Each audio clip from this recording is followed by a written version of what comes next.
God, we're back again.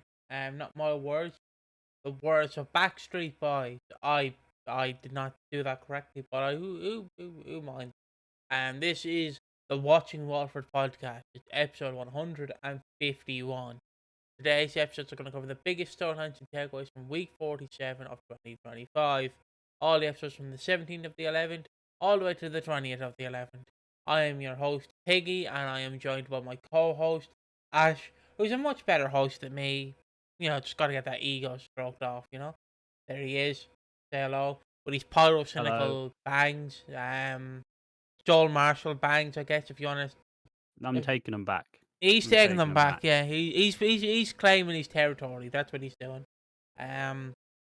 Just like Joel, he's pleading not guilty. But yeah. Crime? I don't know what crime would do. Crimes against humanity. Crimes against the world. Well, crimes against Reddit mostly. I mostly just yell about Reddit. But then, honestly, I've made the realization that I shit on Reddit religiously, but Twitter's worse. Twitter's so much worse. It's unreal.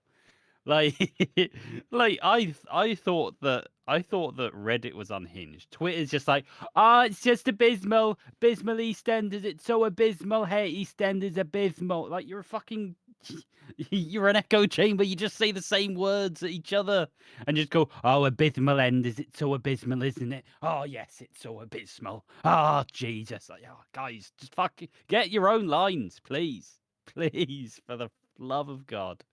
Stop saying everything's abysmal. And like, even if people say, I don't understand why everybody says abysmal, they all go, wow, sheep. Sheep. Like, fucking, what do you mean? Oh, I hate it. I hate Twitter. I hate seeing Twitter. It's either fucking ship stands or any of the gay ships in any soap. Or mostly it's people shitting on Hollyoaks, which guilty. But mostly it's just people saying abysmal. It's all abysmal. Like, grow up, man. Fuck's sake. Yeah. That is our co-host Ash, and that is his thoughts about this week's abysmal enders. It's all abysmal. Grow up. That is our thoughts of this week's of EastEnders. Thank you for watching. See you in the next one. Bye bye. Only messing. So yeah, what are the topics you may be asking, Piggy? Just get through it. We have the introduction. Jasmine and big snoops.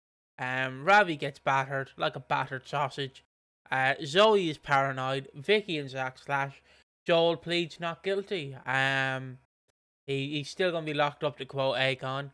And then we have the awards, thoughts about the show, strictly speaking, the after show, and the outro.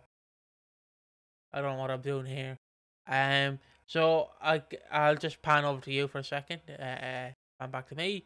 I thought you had something to say. That's all right. Now let's just dive right into it head first. Like into a bowl of spaghetti if you're me. So yeah. I'll redo that. 57. There we go. I don't know what Piggy's been drinking today. He's on something. He's on something. I'll say that much. You all right? Yeah. Your introductions it's unhinged. It's unhinged as well. So. Yeah, well, I'm not unhinged because the EastEnders is hitting me like crack. But yeah, but not the good kind. No, not the good kind. The one that fucks you up and leaves you in hospital. Like the one you walk over in the paths and then you step on it and then your nan's back breaks or whatever the superstition is. That sort of crack. Let me just change the timestamp then. Then it's got ramifications for the rest of the year as well. We know what's happening we don't know what's happening this Christmas, but we know what's happening in New Year's Day 2027. What a crazy world. There will just be grumbles, but also, I mean, look, I feel like for the most part, if you've watched any sense of podcast, obviously the podcast is the least successful thing we do, which is fine because we'll do it anyways, just like Barry Evans. We'll do it anyways, but also you can tell if we start talking about stuff that's not EastEnders, typically that's just saying that the week's either been shit or it's like Christmas and we're sick of talking about the same topics 5 days a week. But yeah, I don't know. There's been no rhyme or reason. There's just been they always take. I keep saying this, and I don't aim to just keep hitting the same sound bites, but I absolutely will. I am so sick of Ben Wadey taking 2 steps forward, then taking 4 steps back. Because even in this week, which we'll get to, we get the delicious, lovely. Zoe's been the most palatable she's been in months. Look, she's playing matchmaker. This is lovely, isn't this lovely? And then for the rest of the 2 episodes, she goes back to normal Zoe, complaining that someone's harassing her, and then they go, I'm just getting harassed again. Just fucking, guys, please, just something consistent now. Can we get some momentum? And like you can tell because I mean, I think everybody's just like we're just waiting for Christmas to like knock it out the park. But so far, we've seen absolutely nothing to suggest that this Christmas is actually going to be any good. Oh, what do you mean? You have Barry Evans. Look, I'm excited for this Christmas to see the Watching Walford ranking of all the Christmases from 2012 to 2002. That's all I'm saying. That's my Christmas Eve tradition. All right. I guess now I'll go back to the topic of Jasmine getting big snoops. Yeah. So what do I mean by Jasmine big snoops? Well, let me just drag my mouse back over to the other screen. So what do I mean by Jasmine big snoops? Well, it's simple. In this week's episode, Cindy has to go for a CT, not a CT scan. Do you know what scan it is? Like I was paying attention, but I just didn't. MOT. MOT. Well, it's essentially it's when you get older. It's just like, hey, let's have a yearly checkup, see how everything's in order. No surprise, anything. They just call it an MOT because it's what you do to cars, and Yeah, that's what I was going to say. She's going to get her car fixed. Rum, rum, rum, rum, rum. So yeah. So we see Anthony, kind of being like, Cindy, you have to get scanned. Like he's yelling it. I'm like, Anthony, you fucking idiot! Don't yell it. It'll be like me in a horror movie with Ash. Ash, the killer's behind me, isn't he? Oh no. I don't know why it's pantomime, but yeah. And then Jasmine's like, MOT, living these tactics. And yeah, so she's like, and then she asks like, "Are you hitting on Anthony?" And she's like, "No." And then she steals the keys, and then Oscar's like, "Why are you stealing the keys?" And she's like, "Wanna have a shag in the surgery office? Wanna have a shag?" Yeah, it's so fucking. I get that Oscar's just seeing what he wants here, but it is so garbage. Like you couldn't. Jasmine's about as good as lying as me when I asked you why you left butter on the fridge. She's like, what? What? I didn't do that. Yeah, you fucking did. It's on my hand. You dirty bastard. What? Nah. Like, fuck. I get that Oscar's. He doesn't want to poke the bear. He doesn't want to cause any problems. But it's like, why are you stealing the keys? Just love keys, don't I? Big fan of keys. Keys are great. Love them. I like to hold them in my hand and act like I'm gonna run away with them, but I don't. I never do. But I just love keys. What is that? What the fuck? Man. And then they go into the GP. They have a little bunk up, which is still weird to me. I don't like going outside knowing I'm gonna possibly run into people I either A know or B don't know. So I'm not going into a doctor's surgery to start blowing my beans. Fucking what if there's CCTV in there? You've just got a live sex tape going on. Not on my watch. And second, what if somebody walks in, man? No one's locking the door. You're not locking the door. I mean, teach them technique. You know what I I mean? mean, I say that obviously the GP surgery is closed down because I assume they're doing work on it.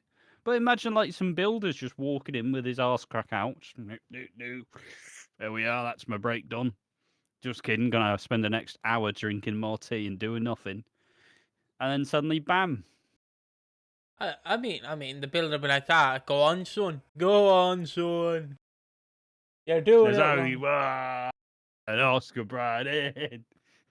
Go I don't know. on, And sweet then Caroline. what she does is she tries to go through the medical records, Yeah. and there's obviously a little like page with the password information on. So just fucking, and she takes a look at Cindy's medical history, which, as someone who's looked through my own medical history, it's not very interesting. So I'm sure Cindy's is wild. Also, But the GP, like the computer is inaccurate. I will say, because that looks like a Windows 11 computer, like software. The GPs don't yeah, and have they're still on Windows 96. Yeah, they're still on like Windows 7. They're on Windows Yeah. Vista, Windows ME, Millennial Edition. Like, you know what I mean? They're not fucking. They don't have Windows 10 or 11. Just saying, EastEnders, it's just highly inaccurate. Also, bold of them to assume that the service would actually be up. That shit goes down every fucking day. But I guess it's a private surgery. I mean, yeah, I guess so, but yeah. I mean, knowing someone who like works in the NHS, and it's like, yeah, the servers have been down for 3 months. I can't put any of my fucking details in there. For fuck's sake. just yeah, just look, it needs more staff. It needs more money. That's all I'll say. I mean, does it Not the need private surgery though. does it need more money, or does the billionaires need more money? I'm hearing for the billionaires need more money. Am I right, I heard lads? someone say that the NHS was a religious cult, which was funny. What? What? Yeah, they didn't elaborate, unsurprisingly. Sorry. Is this someone who just believes that like God can heal all wounds? Like if you break your leg, they can heal your wound. What the fuck? By the way, yes, that is real. People do believe that. By the way. Oh, Nan, you're dying. Ah, yeah. Just pray to Jesus. I'll survive. I'll grant. Look, Dot Looks did like you're that a dead.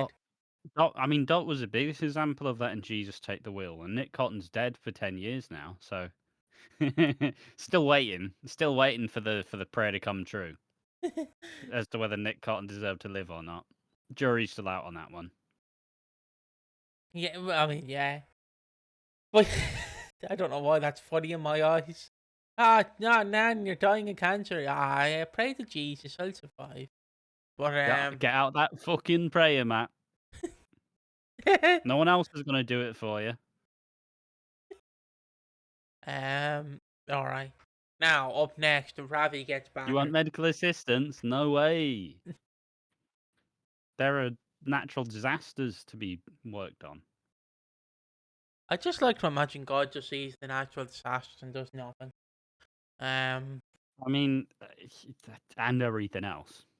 I mean, yeah. Where am I? 1406. Where am I? I'm on a podcast. That's what I'm doing.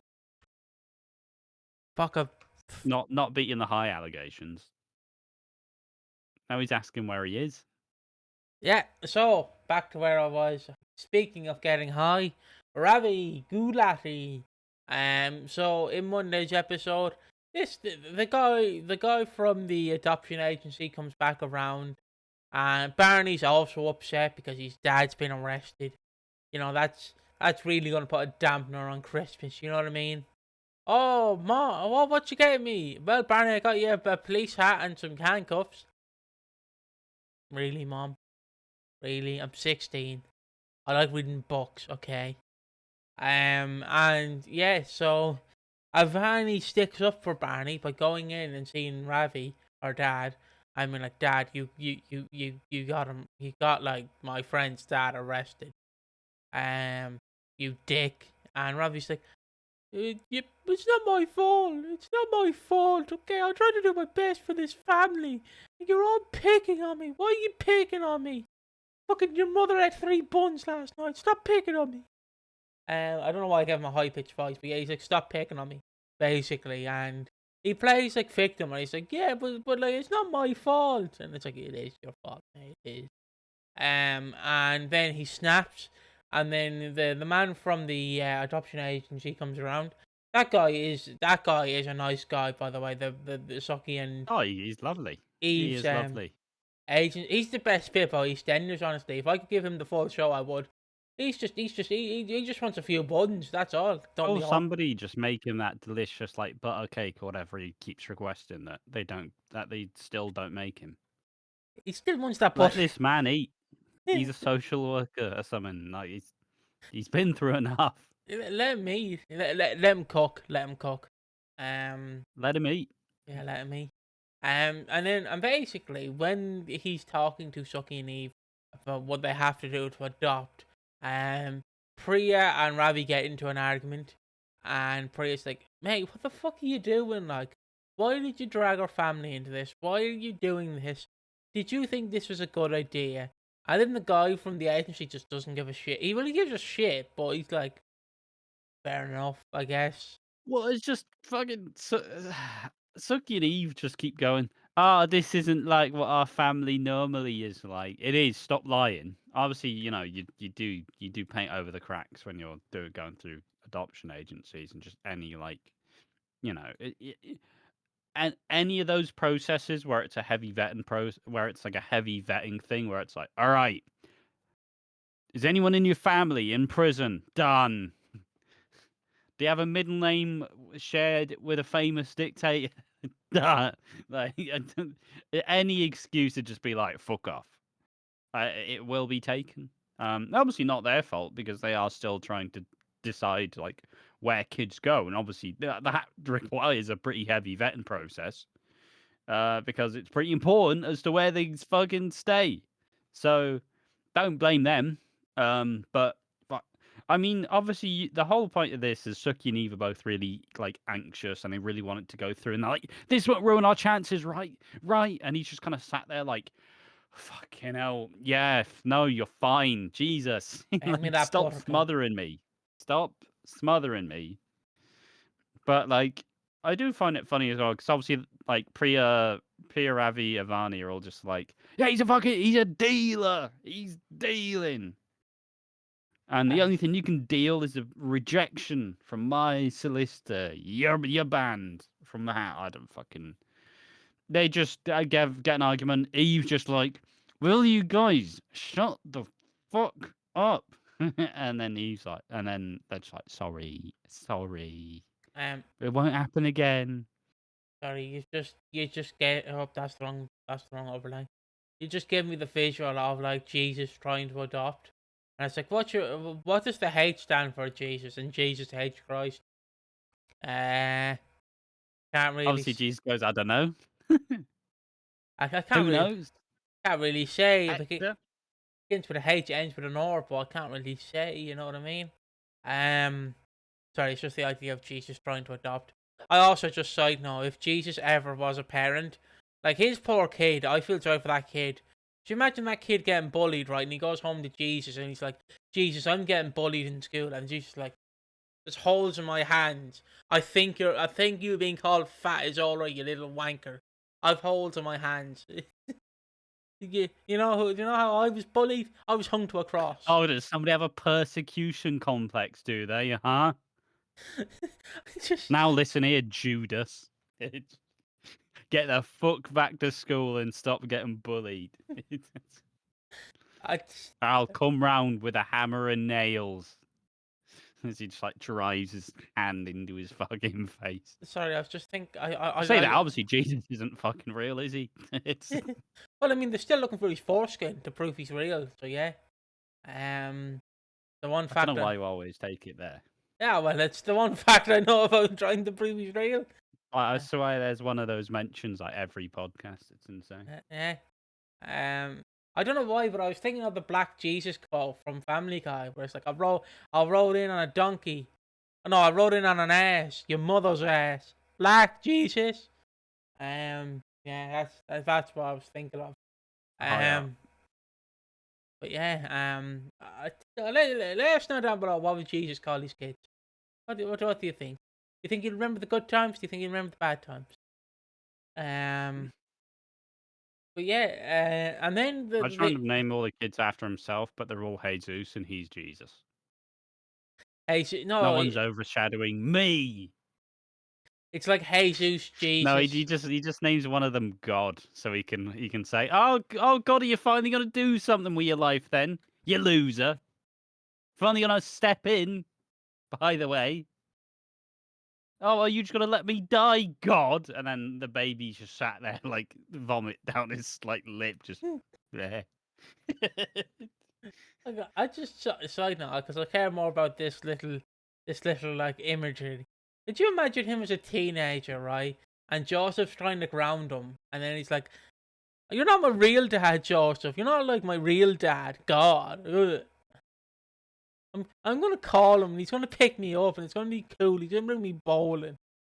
You're not my real dad. Ugh. I'm gonna stick on My Chemical Romance. Ugh. Um. Sorry, it's just like the idea of him being a teenager is funny. It's like who's he gonna call? God. God's not gonna pick him up. No, Yeah, there you go. at But least Joseph is emotionally available. I feel bad for Joseph. How the fuck are you gonna explain that pregnancy to people? Oh yeah, Mary's pregnant, right? So you're the father, Joseph? No. Who's the father? God. I mean, I'm sure Joseph thought he was like. No, I'd assume so. But then Mary's like, If yeah, so, I mean, to be fair, if this was, I don't know, I don't know why this is a tangent, but fuck it. Um, I feel like if Mary did actually just cheat on Joseph and lied about it, that's one of the best long cons in history. It was God's baby. It was God's. Ow. Don't know. the, It's the actually it's actually just Jesus down the pub. He's just it's no, because it's God. she's just So been lying ever since. She's been lying ever sins. no, 'cause I was thinking, who's the father? And it's like it's God, when in reality it's Greg. Greg is the father. Just a random I call bloke. him God. I call him God because he gives me the best head possible. So yeah, it's holy head. But yeah, back to Ravi, who's also looking like No, Jesus. none of that works. Sorry, mate. Yeah, Sorry it's fine. to poop up the party. Yeah, it's fine. It's fine. None of my jokes ever work. Let's be real. Um, To be fair, I'm also a pretty tough crowd, so yeah. yeah, yeah. Like trying to, like trying to, If you do get me to laugh, you've done a good job. yeah. Or it's just so absurd that it just buckles me. I don't know. There's that one time where I laughed about a kid crashing into a metal fence on a bike for about 10 minutes straight. It's funny, isn't it? Yeah, yeah, yeah. Laugh. Um, as you can tell, Ash can never have kids. Because if his kid runs into a metal fence, he's just gonna laugh at him. That could be laughing too. You Unless he's hoping actually hurt, then he can cry. But fucking, if he's just like, I just scraped my knee. Grow up, kid. you scraped your Grow up. you scraped your knee. I broke my arm. I think I know which one's worse. But back to Ravi. Basically, yeah, Eve and Suki like get annoyed at Ravi, and they're like, stop it! You have to move out, Ravi." And then Ravi's like, "Oh, all right." Then the following night, hold on, hold on. Well, it's also Avani's like, wait, so we're just gonna get kicked out of the house? And then Ravi's like, yes, we are. You guys should stay here. I'll move. Hold on, what the fuck's his name? Then we have Earl. Earl, the actor, is his name. Comes and The evicts. fuck Fuck. is Earl? Do you know the big? I'll send you the image. You know What the the henchman? yeah, the henchman. He's called Earl. That's his actual name, Earl Yeah, the but act. you didn't mention Earl coming in. But Earl, well, his name's not Earl in universe, I don't think. But the actor, Well, okay. So the necessary context is they all agree to move out. Then Eve opens a door to this fucking brick shit house of a man who's clearly saying, the boss needs to talk to you outside. Not gonna lie, I don't think the boss was outside. No. But Earl, Might be a bold take. I don't think the boss was really ready to talk. but yeah, Earl takes Ravi away. It's just funny because his name's Earl in real life, and he's a brick shithouse. Like that's the most intimidating Earl I've ever seen. And I watch My Name is Earl. I guess he takes him outside, and then presumably batters him or someone batters him. Mate, Earl will fuck you up. I'm not fucking with Earl. I'm just telling you. Mate, you just I feel like he'd knock you out in one punch. I feel like he'll just look at you and he'll knock you out. Like he's just a brick. True. If he just clears his nose, just fall over, I feel like pants around your ankles. I'm sorry. if he farted, he'd cause an earthquake. I feel like, I'm just saying. I will say it's really impressive that they show Ravi's range. When he's in a good place, his hair is very tightly up. But when he gets hit, his hair's down. It shows a lot of range in his portrayal of the character. Um, he has serious with the hair tied up and very, very hurty when his hair is down. Yeah. Yeah, it's Uh, something. but yeah, Say that some fucking Ravi lookalike showed up in Hollyoaks. He's so got the same like long hair ponytail and the little shitty. I say, obviously, look at him with this terrible face. Then he's got the shitty little stash and the little like the little chinny chin. One of them ones. yeah, he's got that. Look, it's horrendous. But yeah, as you said, he gets battered, and then he wakes, and then Priya brings him home, and then he's like, "Yeah, I'm gonna you guys stay here. I'm gonna leave for a while." And I was immediately like, "Yeah, leave you prick." And then Priya just goes, "I just can't quit you, Ravi. I still love you." Ah, fuck off. Um, Also, once again, are we supposed to feel bad for Ravi? Because I still don't feel bad for no, Ravi in the slightest. So I don't give a shit how many beatings he gets given. Doesn't change what he did. we don't even see the beat, which is Yeah, sad. exactly. At least show the beating. Yeah, I want to see Earl in action. Yeah, why not? I want to see Just Earl clap some. throw him round the gaff. Why not? Be great fun. I want to see Earl No, clap some no one's cheeks. stopping him, by the way. It's just up to Earl as to when he's finished. Yeah, I want to see him clap some cheeks. That's what I want to see. I want to see Earl fuck him up. Yeah.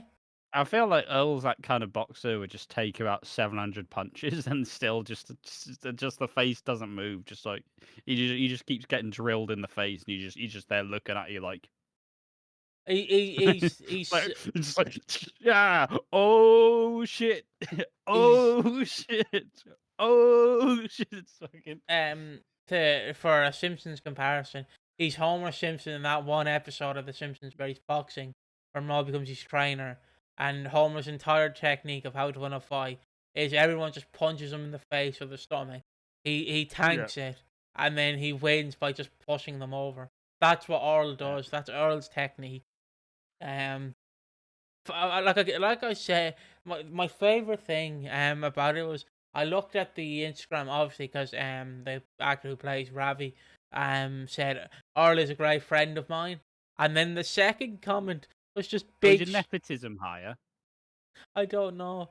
And then the second comment was like Big Show walking, just a close up of Big Show walking. So yeah, yeah, Earl is a great friend of mine. Great song. Continuing on, we have Zoe is paranoid, and I don't mean the song. Sabotage.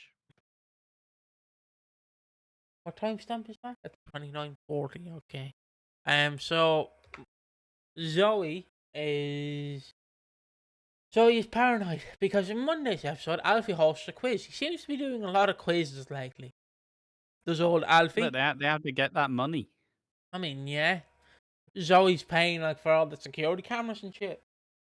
I mean, I doubt she's really paying for it. Let's be honest. Well, she's forcing Alfie and Kat to pay for it, but yeah, the sentiment still stands, and she's still like, guys, someone's watching me. Is he behind me? Yes, he is. Oh no. In She's a big fan of Rockwell. um, and yeah, so in Monday's episode, they host a quiz, and then it's like Freddie and Hannah. Oh, you two look too lovey together. Oh, you all talk about birds and tits. Oh, and blue jays. Oh, and she really tries to get them together, and it does work in the end. Harvey's pissed because Honey got the answer sheet by accident, and Harvey's like, "What the fuck, man? I want to win the quiz." Grow up, Harvey. Hope your double knee surgery went well with you. I believe he had to go for double knee surgery in real life, or just knee surgery.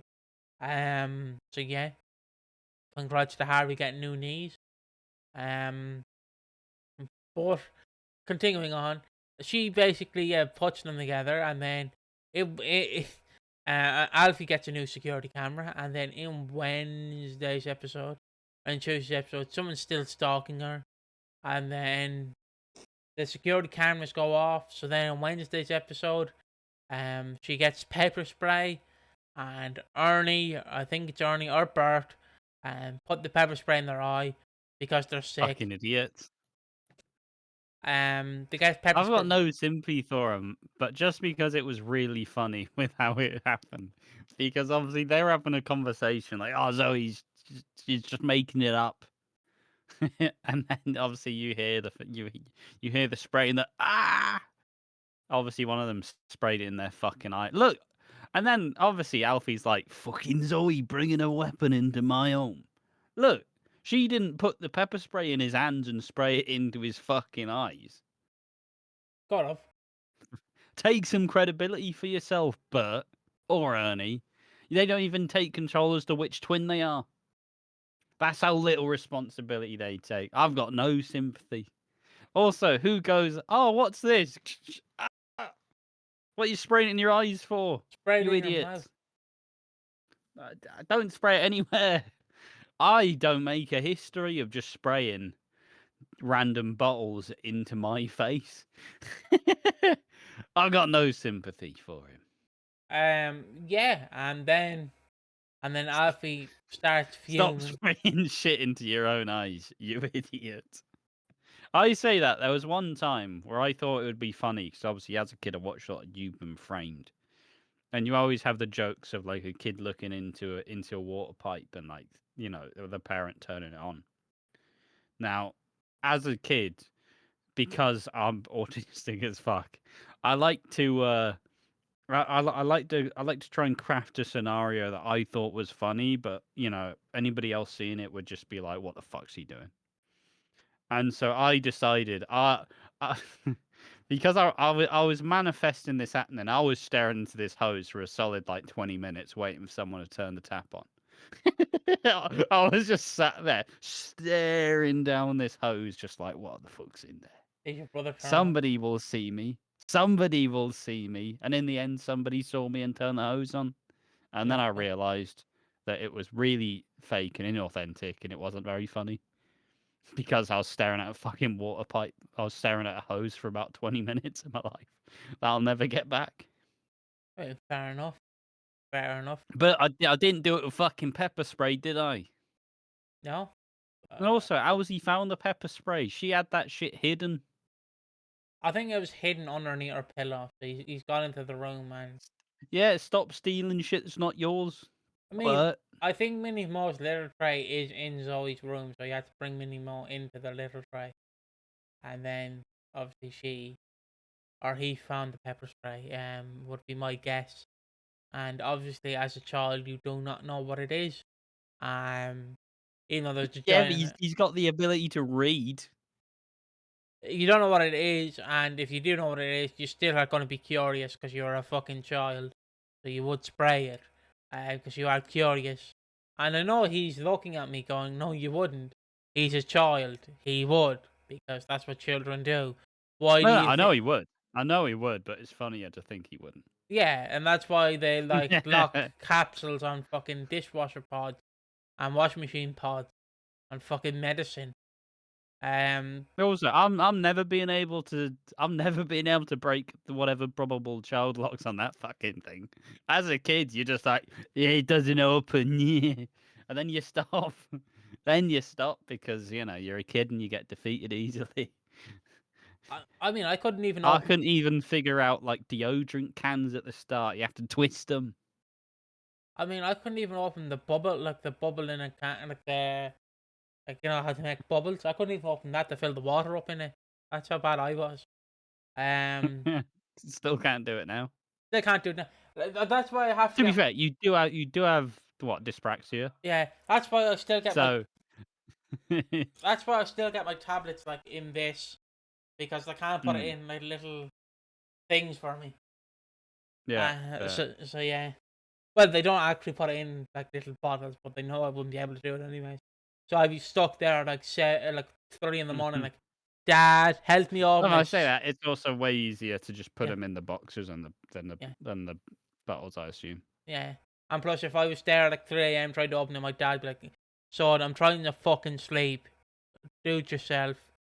Don't want to wake up my dad. There was only ever one time I've woken him up. That was like a month ago when I was watching My Babysitter's a Vampire movie, and I screamed very loudly when Girl Next Door by Copperpot played, and my dad just sent me a scalding message about 20 minutes later, going, "Son, you woke me the fuck up.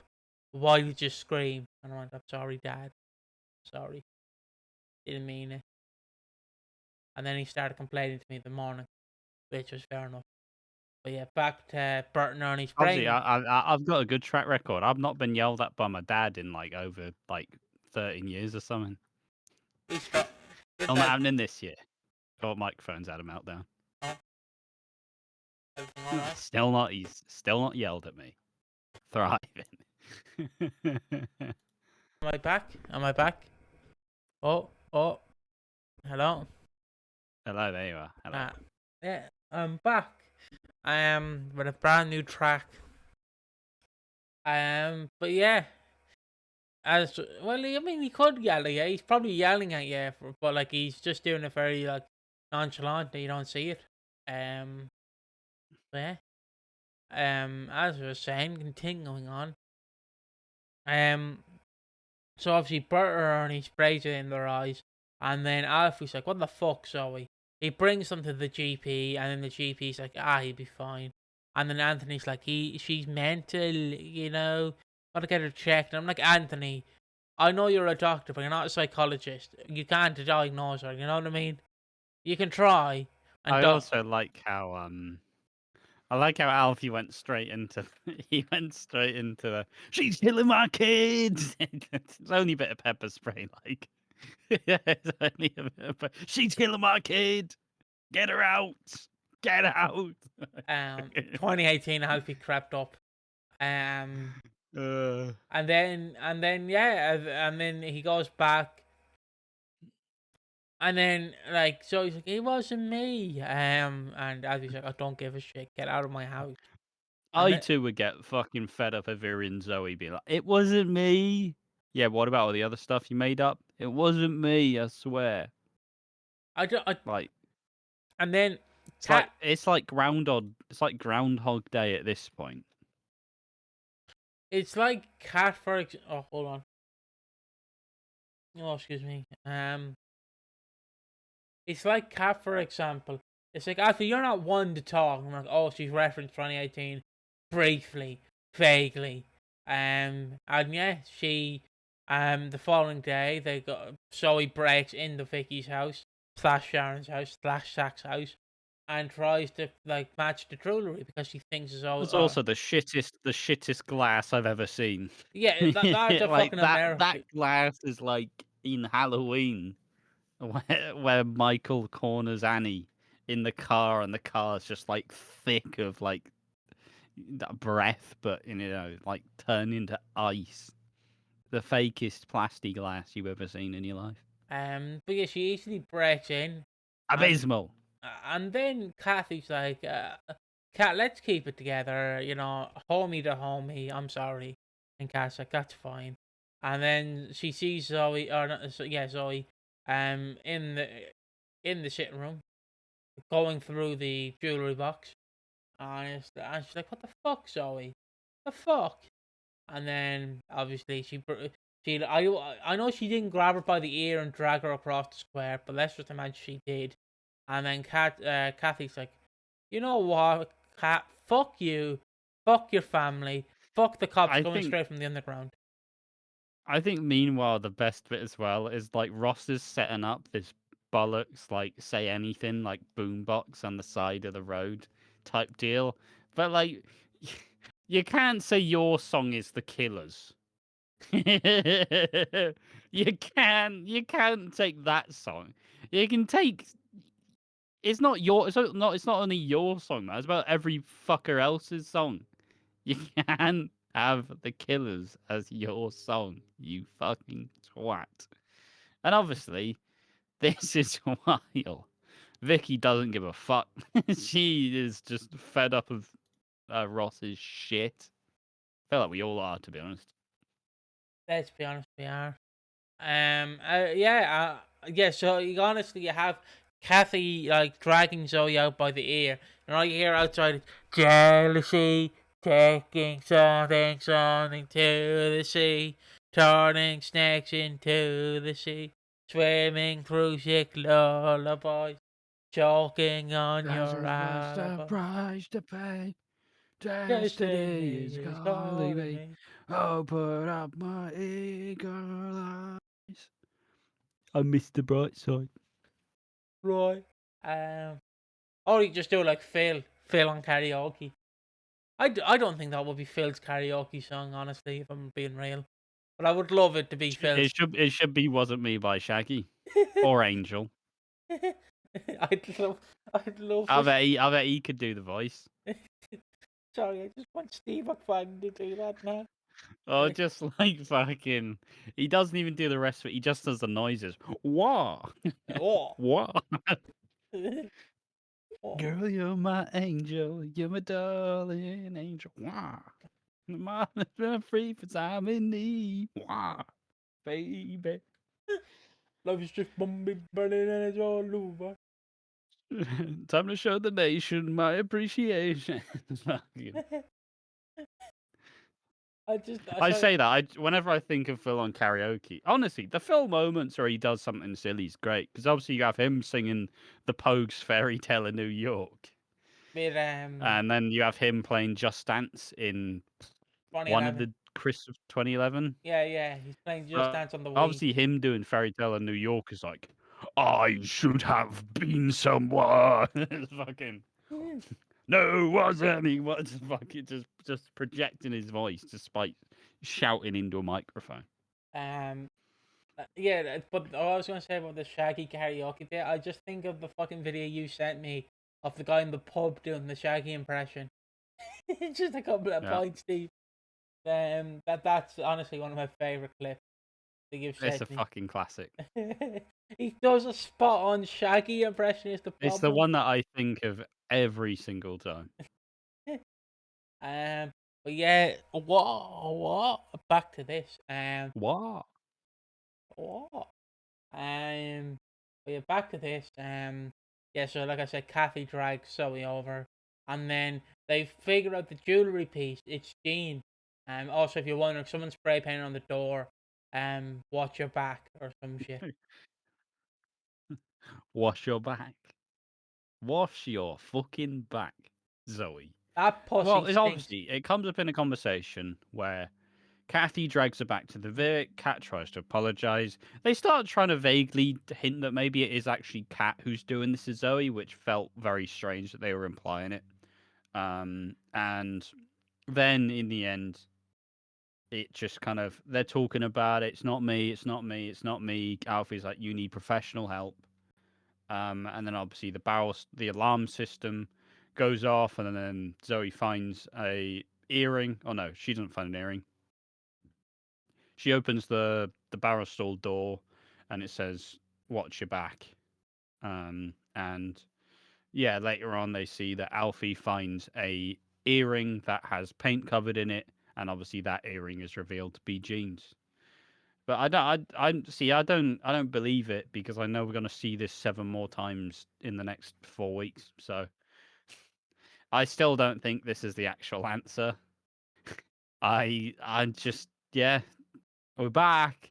And like, this is the thing, it juxtaposes the rest of the fucking week though, because Monday and Tuesday, Zoe is setting up Bobby and Anna. Freddie and Anna. Is setting up Freddie and Anna. Editor, edit that out. She's No. setting up Freddie and Anna, and they come together about their love for bird watching. It's like, name 3 bird songs. I don't know what magic fucking cat has, but she had a clipboard that made noises. I'm sure that was just her putting it on her phone, but we didn't see the phone, so she's got a magic clipboard that says things, which honestly I think is based. From Blue's Clues. I think they should do that and make it a thing. And so they're like, "Oh, what's that? I'm getting the vibe. It's a traffinch. It's a puffin. It's a robbit. It's a bluetid." Trying to, and they kind of just go, "Is it fine after last time? Should we do it?" And they both go, why not? Fuck it. What even happened last time, anyways? I only slept with your sister. Way. So yeah, basically, all I'm saying is Anna and Freddie are going to fucking Australia together. I mean, Freddie might be seen again, but I don't think Anna's ever coming back. Let's be honest. No. But yeah. So, and you have that juxtaposition where Zoe's actually really pal. She's joking around with them. She's trying to set up like a cousin to get with someone, trying to play matchmaking. You go, oh wow. Zoe's actually been quite nice in the last couple episodes. And then obviously Wednesday and Thursdays goes, and it's like Zoe's being harassed again. It's like, oh, fuck's sake. Just Groundhog. It is Groundhog Day, but you can't do anything to change what happens. Which is at least fun Groundhog Day. Yeah. At least let me do some butterfly effect shit and start changing history. Why not? Fair enough. And now we get Be to fun, wouldn't it? we get to the final topic, which is the final topic of the EastEnders, which is Final topic of life, death. When we die, realistically speaking, you see nothing, and then you see your grand's ass. I'm just still mentally at Jim Brannon in Christmas 2002, where obviously Jamie Mitchell's dying in a bed, and then Jim just starts getting all existential on that bitch.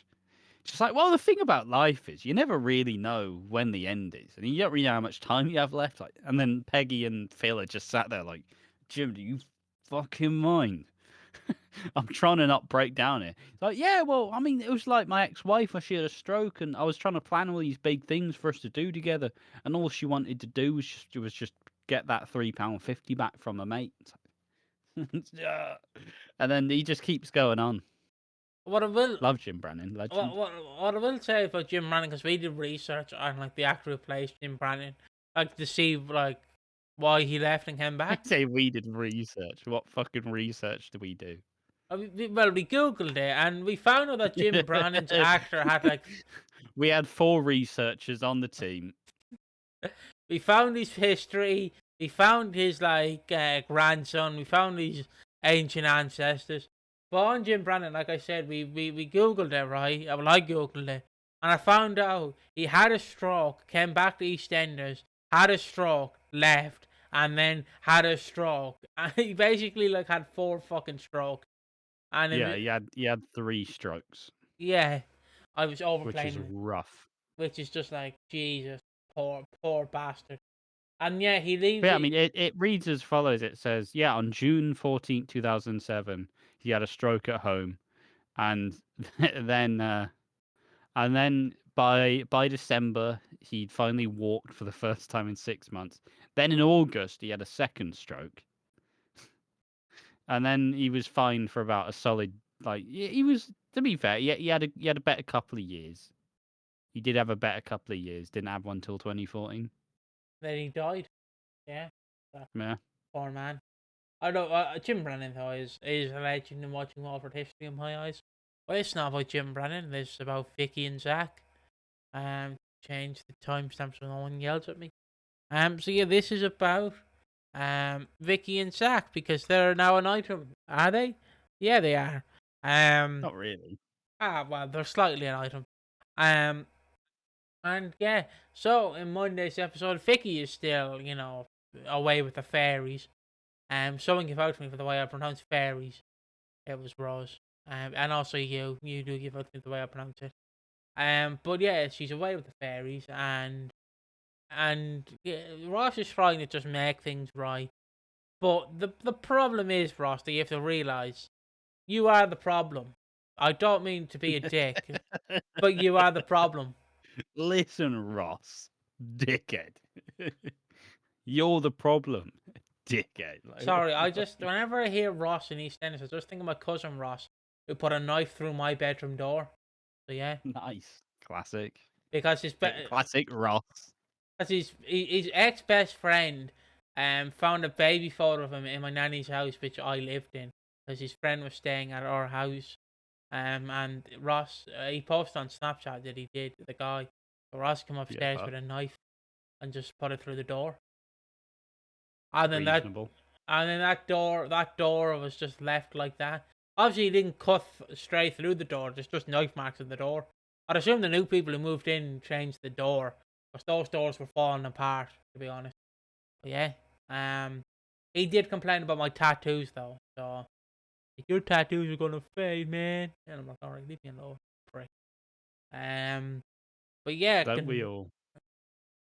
continuing on about Ross, not my cousin Ross and this.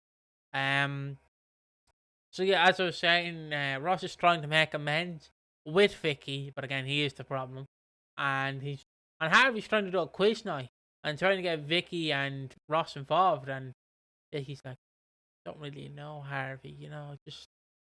No, I was battered like 3 weeks ago. I don't mean to be rude here, but I was nearly beaten to death. I don't really think I can hang around with the dad of the son who beat me to death. That's just a bit hard, Harvey. And then Harvey's like, come on. So she tries it, and then she goes to the bar to get more drinks, and then this gobshite basically tries to order Chelsea a triple shot of vodka, and Vicky's like, hey, she ordered a single. Um, and then basically overhears that this man has a wife at home, ruins the relationship with Chelsea, like with the man in Chelsea, and then she goes to McClunky's to eat some I chicken. did laugh at people being really, really surprised that Chelsea, and obviously the crux of it is learning that fucking Chelsea knew that he was married and she didn't really give a fuck. And then everybody's like, "I'm so disappointed with Chelsea." She's done it before, guys. She's done it before. I mean, like, who were we to judge that the wife does not like it though? Maybe the wife gets a turn on by fucking, seeing her man plow some woman while she sits in the cook chair. Like, who are we to judge, really? It's 2025. Like, I'm just saying. Who knows? This could be a turn on for the wife. Yeah, I'm just saying. But yeah, he goes to McClunky. He's like, "Are you proud of yourself? You see what you've done there, mate." And then, I mean, obviously, he is basically obviously the whole point of this is he's coming through with the Joel Greg Sagan. lines.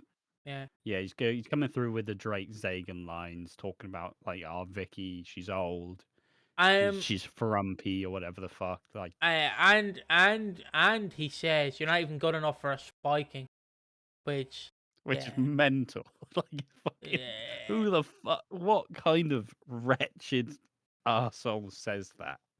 That is horrendous. yeah. But it's more so, I was just laughing at the fact that he came out with it in the first place. Like, what the fuck? Um, That kind of awkward laughter where you don't really know what to do. And basically, our Vic and our Nick, they are both like, basically go, "Do you want to kick in the balls?" Don't actually remember what they say, but they should have said that. but then the man goes to the laundry. Vicky follows him in, and then the man does direct check in quotes, and Vicky shoves him, and he hits his head off a washing machine, nondescript washing machine, and then Zach comes in. It's like, it's all right, Vic, it's all right. And basically, and I know he didn't have this, but I want to imagine he did. Zack basically puts the phone up to his face for face recognition. Obviously, the man's unconscious. He finds all the dating apps. Now, I know you're going to say, well, he's not doing that. I like to imagine he's like a US senator where he hates trans people, but he secretly loves gay people and trans people. So he has gay dating apps like Grindr on his phone. I just like to imagine that's it. Because most people who have dating apps probably do have Grindr on their phone. I tried I Grindr. mean, hey, if you ever just want a random dick pic out of nowhere, it's pretty easy. I tried Grindr like twice, and then I was like, oh no, this is just I manky. got scared off Yeah, me too, and it's because hard to. obviously, in my experience of talking to men, and obviously my asexual disposition, obviously when they start going like, you can have a perfectly reasonable flirty chat, and then by the time they're like, oh, I'm just gonna go wank now. And I remember one guy, I was like, I don't want to fucking know. Don't fucking tell me about it. Yeah, fair enough, sir. I'm just changing He something. was stunning, like, but I did not want to see his penis 2 minutes into the conversation. Sorry. Call me a prude. That's that. I mean, that's your opinion. Who are we to judge? Yeah, I'm not judging anybody who does, Yeah, yeah. I just but think. crying is a great way to get dick pics. Alternatively, or just be a woman who who exists, and you just get them for free. Don't even have to sign up to Grinder. I've It's probably told. fucking men. I've told this fact before, but I want to tell it again. I remember this woman who runs a sanctuary in like Greece, I want to say.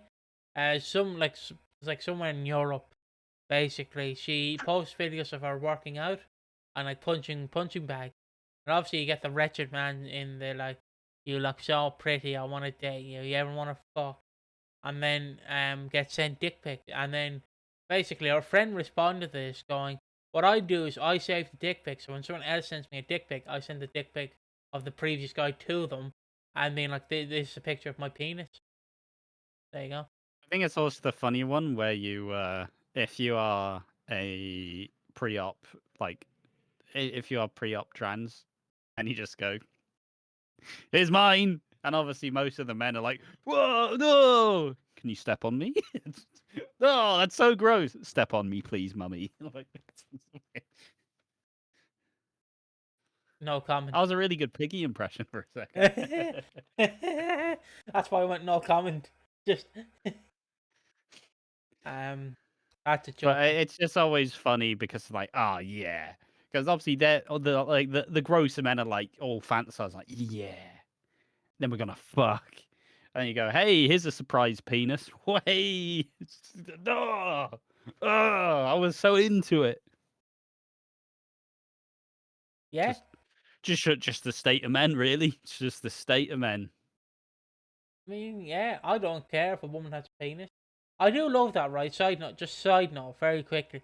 I love when people are talking about science and you prove them wrong, right? And then the response is, because obviously you've proved them wrong, and like, so what is a woman? That's just the response eventually. When you're like, okay, but I don't believe God is real. There's scientific proof to back it up that he's not real. And scientifically speaking, climate change is real because the earth is getting hotter. And then they're obviously like, the brains are taking and going, so what is a woman? Because you can't tell me what a woman is because you think a man is a woman. So tell me what a woman is. And it's like, okay, Jeffrey, okay, okay. I've just given you scientific proof here, and now you want to ask me this fucking question, you idiot. Yeah, that's generally what happens in most instances. I don't Um, tend to get into arguments with those sorts of people. I no, just I don't judge either. I just just see lost it. causes. Yeah, I just Um, see it. It's just imagine you've been scientifically proven wrong, and then it's just like, but tell me what a woman is. All right, all right. yeah, but also those are the same people who argue that the Earth is flat. So, I mean, yeah. like, Uh, at that point, they've actively chosen to not look at science, which is a choice. But back to this, Zack like checks the man's phone, has Grinder on it. He has a lot of gay dating apps, and a lot of normal dating apps. He's bisexual. When the schedule fits. And he basically holds He's this. not. He's He's not bisexual. He's a straight man. The joke is he is that he does have gay dating apps because some men probably who He's cheat on on the their wife. apps. He's on the apps of like married Yeah, people trying to hook up with people. yeah. Thank you. Yeah, but I was also just making the joke that he's on gay dating apps because he is closeted. And yeah, so Zach's like, yeah, you're not gonna file a charge or anything because I've screenshot all these dating apps you're on, and I will end your family, mate. Do you want me to end your family? I'll fucking end your family. And I was like, oh, all right, I'll go. And then Vikki and Zack go back to Sharon's, and then they have a little hug, and they talk, and Zack's like, don't let them treat you like that. And then we find out that Joel is pleading not guilty. Wasn't me, is what he's saying. Classic Joel. That's just defense method. Did you hit Vikki? Wasn't me. All right, fair enough. Look, officer. Look, officer. You call me red-handed. Beating the woman next door. What it being classic Joel fashion. I see. All he has to do, Joel has to do, right? I know we probably won't see him going to trial, but I want them to flash up the video. Obviously, we don't see the video; it's like just still images. And then it's like, so Joel, explain you doing this, and he's like, AI, just AI, mate, really good AI's gone AI. too far these days. Yeah, just AI. Yeah, South Park did a parody of AI, which was weird. I didn't watch the episode. I watched the review because I seen, and I know you're laughing at me right now. I seen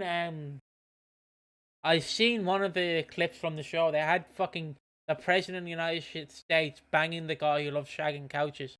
They just did a sex scene of that, and that was very weird. And then they had all the children doing like AIs of like famous TV show mascots um inappropriately doing things.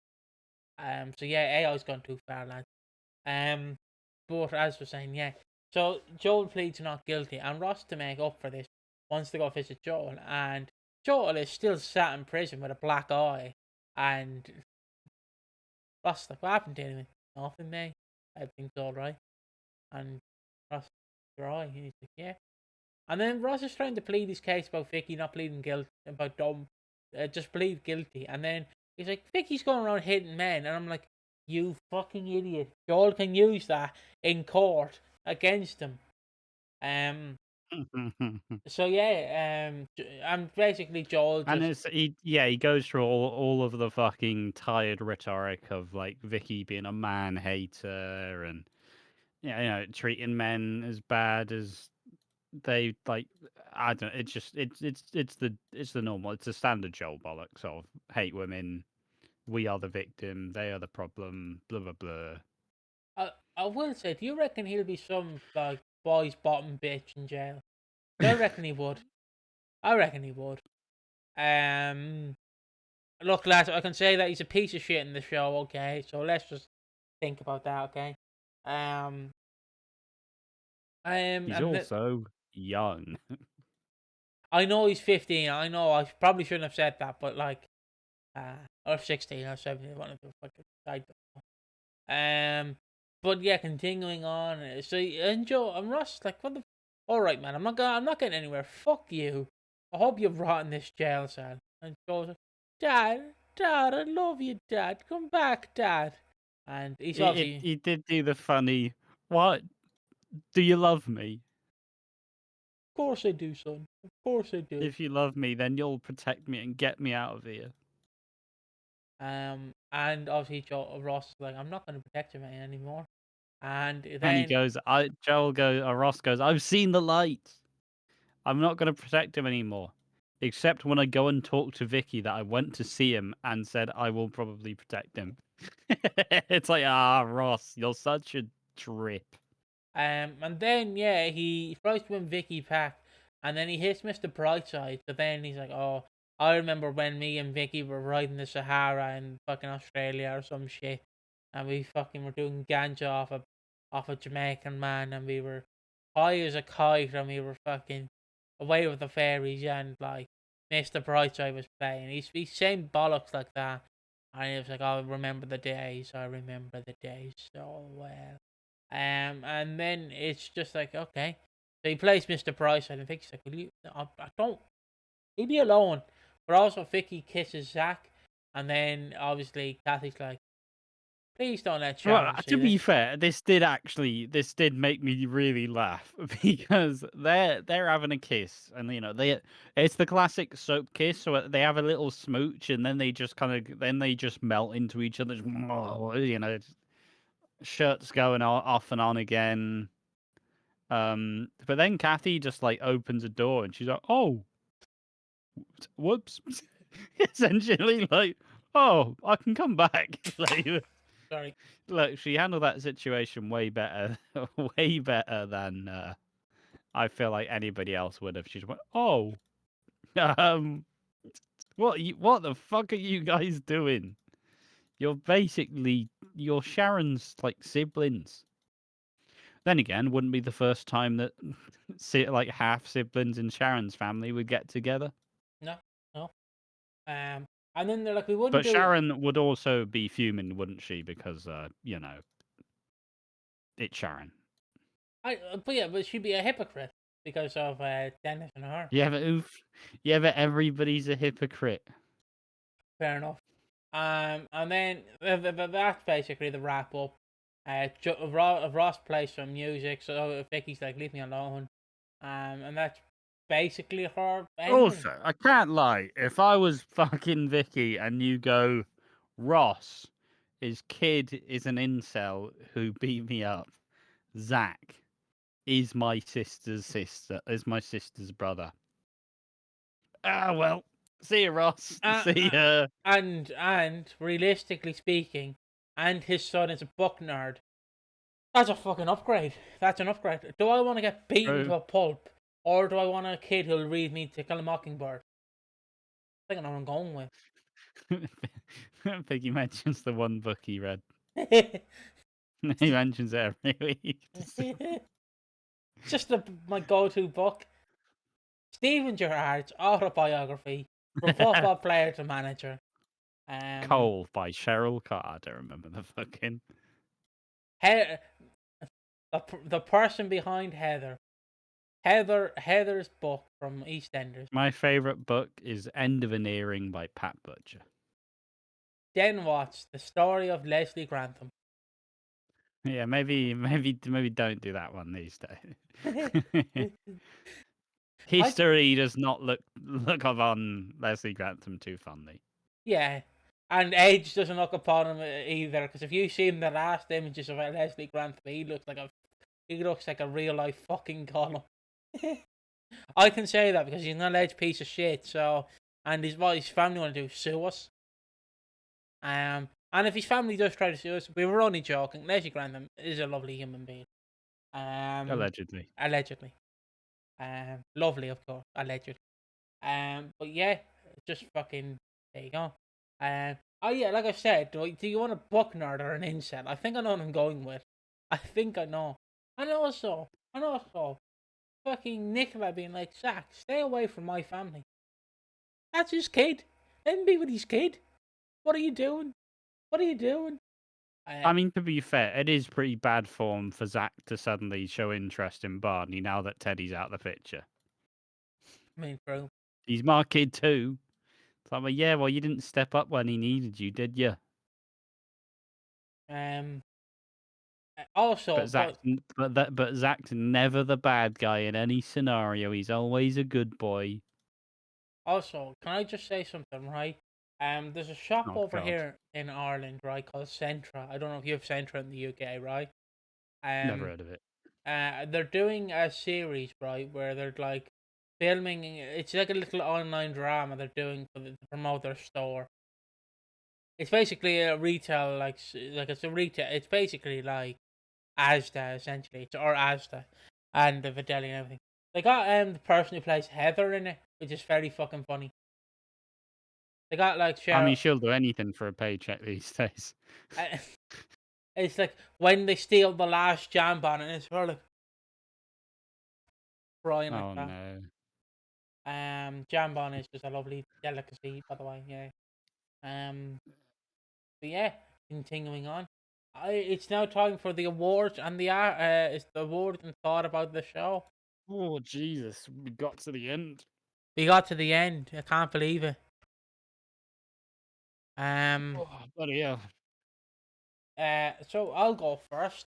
Oh, I think I I see. don't remember if we forgot anything. Who gives a shit? Yeah, well. As I was saying, so my thoughts on the week, honestly, dreadful, fucking dreadful. Zoe can piss off and go fucking rot with her child. Leave me alone. Stop. Jesus. I'm fed up of this. I'm fed up with her every 5 minutes fucking looking for a child. Someone's stalking her. I don't care who's stalking her. You get a personality transplant. It's bad when I preferred Anthony over this week over you. It's bad. Like it's just Jesus. It was horrible.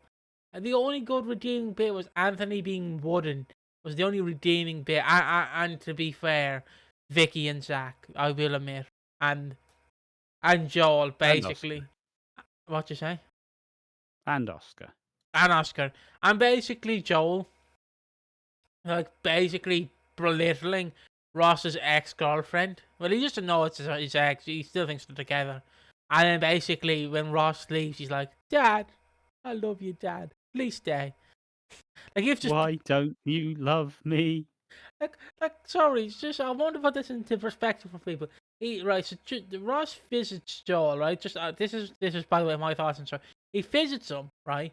So obviously he's sitting there, right? And you'd obviously when someone's in jail, you'd be like, "So how you doing, son? You doing all right?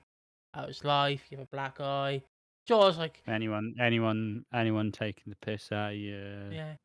And then Joel's just like, "You know, Dad, that slut you dated was an absolute piece of shit. You know, I'm just saying."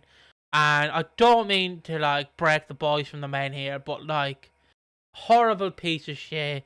And she's a man hater. She's a piece of shit. Never liked her. She smelled like piss.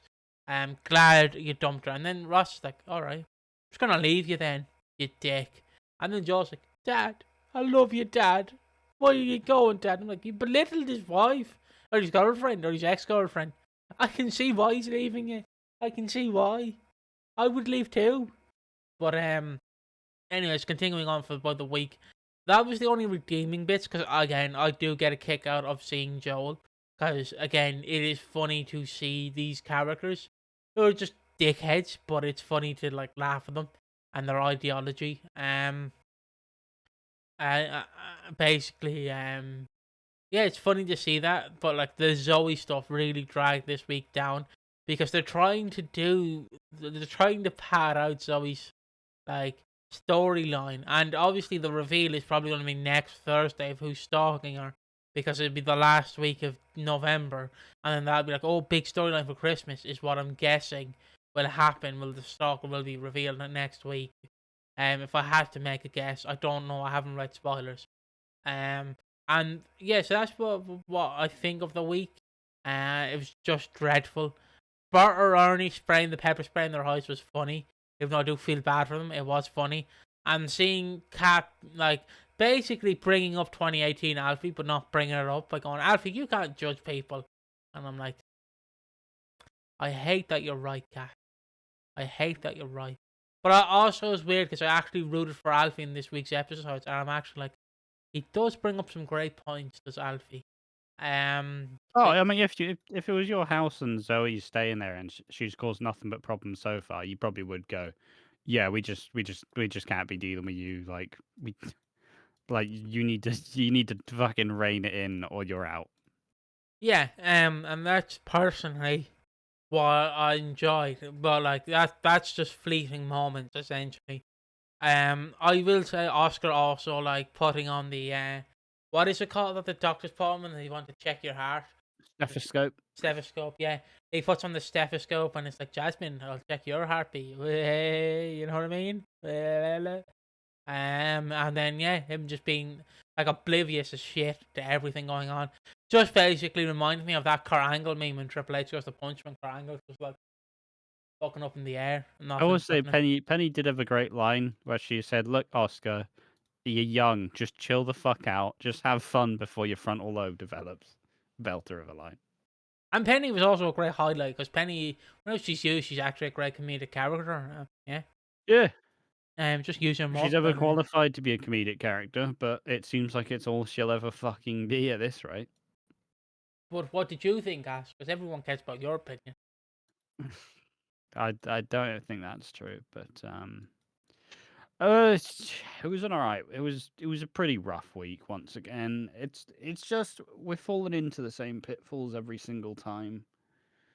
And like you can tell that a lot of the buzz that EastEnders has just completely plummeted. It's just it feels like we've been rehashing the same shit for the last 6 months. Now it's not that's not the case. It's probably been more like 3. But it's like, oh, it just you know how the subreddit says that they forget about all these storylines. Mm-hmm. It's like they put storylines in the week just to remind everybody that they exist, but we don't need reminding that they exist. Unlike when Bianca was in the storage unit and we didn't see her for like 3 months. But like, we don't need a reminder that Zoe's getting stalked every week. We don't need a reminder that Ravi feels bad because he fucking human exploited. Harry tries to Harry relapses again. We didn't mention that, but but yeah, it's just we've been treading the same water for such a long time. I think it's mental how we know more about the returns for the one-off episode that we see through Nigel's eyes than we do Christmas storyline. And we now know more about what happens New Year's Day 2027 other than not the next Christmas that's coming up in like just over a month. Yeah. And once again, obviously I've hit all these points like 700 times. You just want a bit more consistency. Just want a bit more consistency. There's a way to pad it out and for it to not feel arduous and strained and tedious. You can just have it be fun. You can just have fun with progressing a storyline.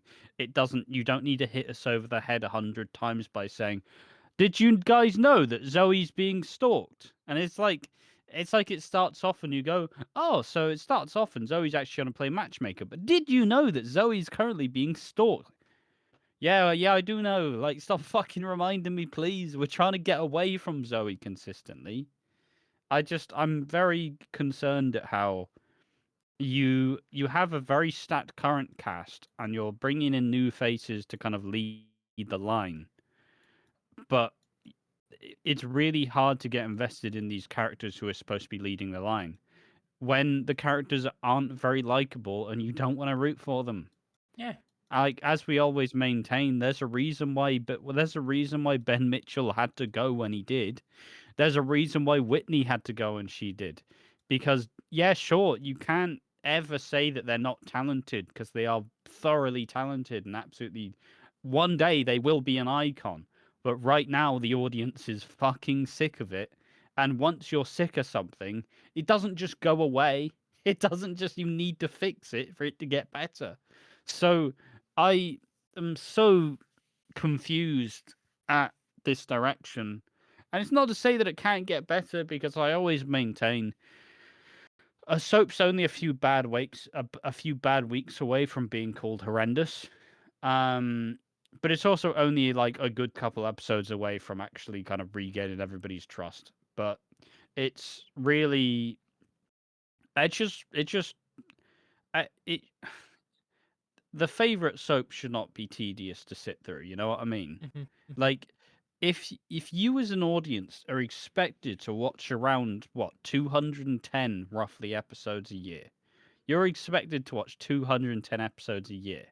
It's got to at least be easy to go down. But this era has not been easy to go down so far. It has been like it's like time for another dose of medicine. Like fucking hell again. It's only been like 2 days. Yeah, yeah. But if you don't take your medicine, you'll get sick, and you're like And at some point, you're just going to start spitting it out because you're not having much fun anymore. Like, You don't make the show that the fans are supposed to watch all year round a chore, because then people will give up and they'll stop fucking watching.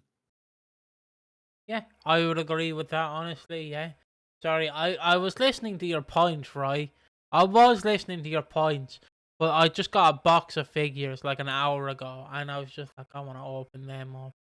But I was listening to your points, and I do agree to your points.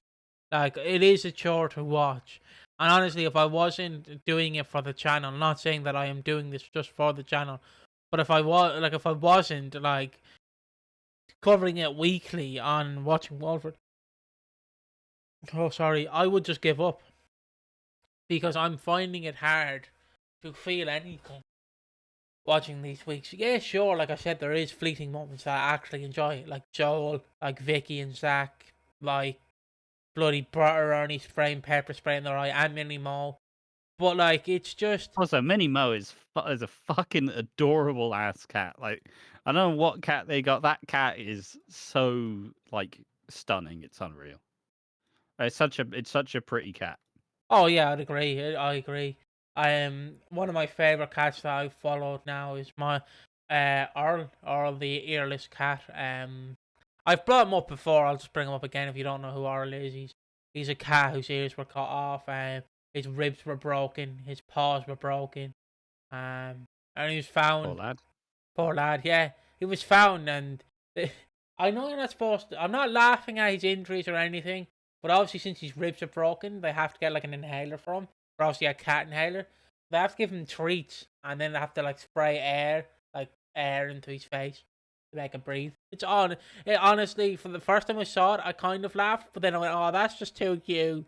Oh, Earl. I like Earl. Yeah, he's a lovely boy.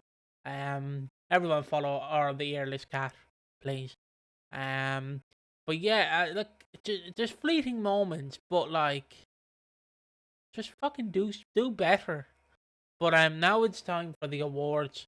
If you Yeah, don't, oh, just the final bit to capsize it though. Yeah, it is simply do better. Um, we are seeing more of what his vision is. We are platforming characters who didn't have many leading storylines before. We are positioning at the front. That I'm fine with still.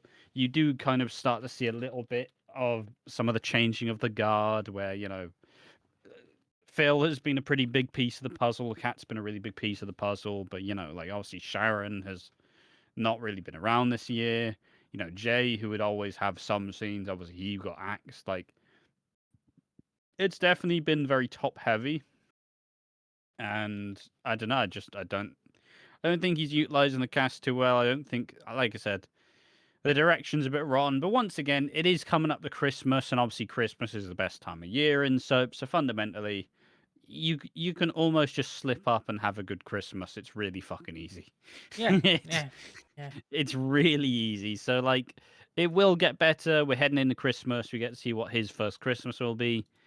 And I also will maintain it's not like at this point he's had a lot of time. He took over in July. It's now November. It's what, 5 months ish. We're Hmm. nearly coming up to 6 months in charge. That's kind of the cut-off point as to where Chris Crenshaw started to actually do relatively all right, like, stuff. He started to do, when he took over in July 2022, it was pretty boring up until after Christmas and New Year, and then suddenly all the old is out, in there comes the new, and then boom. So it should be fine, but also it's not like we've not been patient with them. We've been giving them a lot of room. And the one thing I did find funny is someone in the subreddit did pull up like the first week after he took over, and everybody's like, "Oh my god, I love Ben Wadey. He's so good, so much better than Glenshaw, so much better."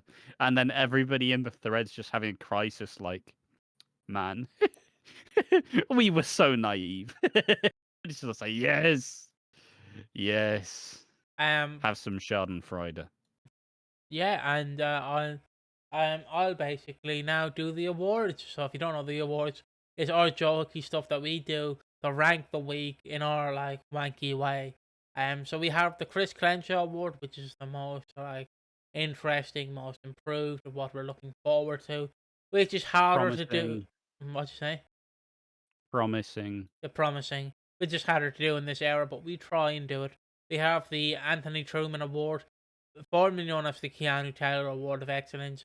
This is the Anthony Truman Award, basically the most wooden. If underrated, and you need slapping down. So yeah, we'll start off with the Chris Crenshaw Award. The most promising bit for me is honestly just Barney trying to cope with losing his dad and his entire family just being a fucking train wreck. Because he I know that might sound harsh to say, right? But his mom, right? His mom is basically treating him like when your parents are like really having an argument. But obviously, the older child is trying to like shield you, so the younger child is just delusional. He's upstairs playing Just Dance, you know what I mean? And the way they're doing this is basically Nicholas like, Harry, will you stop doing drugs and alcohol, you piece of shit? And Barney's like, everything all right, mom? Barney, everything's fucking all right. And then like he overhears Nicholas saying he's back on the gear, and then he's like, he's relapsed. I'm sorry, Barney. I didn't want you to find out like this. And it's like just gritting her teeth. I'm like, just let him know he's 16. Like if he's 10, yeah, understandable. But he's 16. Like he can fucking understand. Like you know what I mean? He can understand if you get what I'm coming from. Cause like Yeah, yeah. like there's a point where the child will have to know what's going on. You can't hide everything from him. You can't hide it all from him forever. Yeah, exactly. Like I'm just saying, right? And I never did drugs, so I don't know. But like, surely, like you would fucking notice that your brother is like, a bit out of the I sauce, mean, Harry is high as fuck. Yeah, Like, sorry, I hit my can. Harry is high as fuck. And But it's not like he's doing fucking. It's like he's doing a bit of. He's doing a bit of Mandy. You know, It's not like he's just doing some MDMA. He's fucking blitzing out of his mind on and the. On the sweet, heavily addictive shit you don't want to get addicted to. and But at least it's not crystal. At least it's not crystal. but like, and like he's Not also much better though. he's also drinking is the thing, and like it'd be Yeah. understandable of like you feel sorry for Barney in a sense, and it must be very hard to like try and be best friends with your friend that you've known for like a good year now, and basically looking at their Oh, and dad, life's just all gone to shit. yeah, because of their dad. Yeah, Um, your dad's gone to prison. Your brother's hooked on gear. Your mum is a murderer. Fucking hell! Like, your brother's a what do you murderer, do? technically. What do you do? I don't know what's worse. All of the skeletons have been taken out of the closet and just, just all dropped on the floor and smashed at the same time. Yeah, but still not the worst family I've ever encountered. The Fritzels are probably the worst. Let's be real. Um, but Mostly just old Joseph. Mostly just Joseph. yeah, yeah. I'm sure I know what he did, but I'm trying from memory, trying to remember. So I'll have to Google it afterwards because you can't tell it on Girl in the podcast. Basement is Yeah. a Oh yeah. movie Yeah. adaptation of it. Yeah. Yeah. There we go. Yeah, Yeah. what an absolute horror show. Great movie. Horrific actual thing that happened. Yeah. Um, What's most promising from you? The week's over. Fuck this. um, Holiday. don't know. I don't know really. Like, we saw a glimpse of what Zoe should be doing, and then we got a stark reminder of what she has been doing, and that whiplash was pretty boring. But I'll just say it I'll lean it in a positive light, saying at least we saw a likable Zoe because we've not seen it the entire time she's been back so far. Yeah. Yeah. That's good. That's good enough. For me and you. And now continuing on.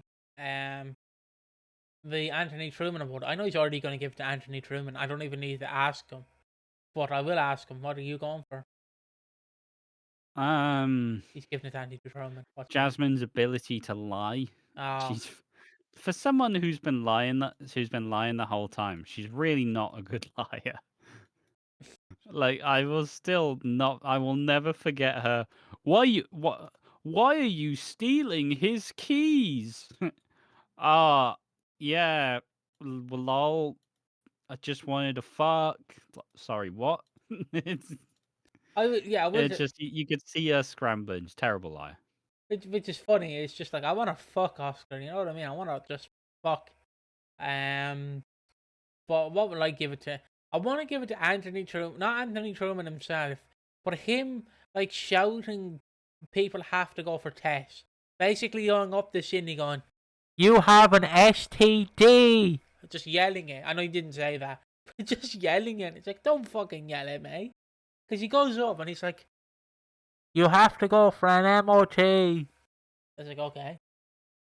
You could have said it quieter, you know, Anthony. Just saying. Like I would I trust mean, it. there's nothing wrong about going for an MOT. No, no, I know, but I'm just saying you want to like disclose it privately, not Oh yeah, fucking yeah. yell it Like in the you are street. supposed to have discretion Yeah, as a doctor. yeah, like you don't yell it in the street. Like that's where I'm coming from. It's the fact that you Yeah, yell yeah. it. It'll be like if it'll be like Also, I really thought that Jasmine was just gonna give Anthony like an actual drink, oh I thought but you she didn't, and then she just stole his keys. see I misheard her. I thought you were going to say I thought she was going to give him a hand job, and I was going to be like what all right. I don't know why my mind went there. I don't know where you got that from. Like I thought it was just gonna be like I thought he was gonna give her a quickie, just to help him out, relieve some stress. Anthony, I know he's like 50 in this show. I know he's like 50, all right. I know, but anything to get the keys. You know what I mean? Um, I'm gonna let you die on that hill. I'm good. I'm not going there. that's fair enough. That's fair enough. I'll die beside my best friend Jesus. You know what I mean? He's behind me. Um, also the monkey's behind me as well, looking beautiful. Um, Continuing on, underrated. What is underrated for you? Big Earl, I have to give just a it. beautiful physical presence. I have to. We have to give it to Big Earl. Both of us have to give it to Big Earl. Fucking Big Earl is a great guy. Like again, I really want people to like you really are missing out if you have not seen Big Earl. He is a brick shit house. Like I'd be scared shitless if I was in a club and he was the bouncer. Like Jesus. I thought it was when I first seen Big Earl. I thought it Mate, was. I'd start sweating even though I don't even though I've never had a fake ID. I'd just start sweating. Oh fucking hell. Do you know who I thought it was when he was walking through the door? And I know he's probably a piece of shit in real life. Oh god. I thought it was True Geordie. That's what I thought it was. Yeah, but So he's just a big boy. He's not like he's not as brick shit house as Earl. yeah, true. Earl is fantastic. Though. I hope Earl gets more appearances in EastEnders. I don't know what his in-universe name is, but I really want it to be Earl as well. Um, yeah. So if you want Still to, laugh at wasn't all that drama just kicked off because there was a big sex scandal where he said he liked to tongue punch people's fart box or whatever. Like, True Geordie. yeah.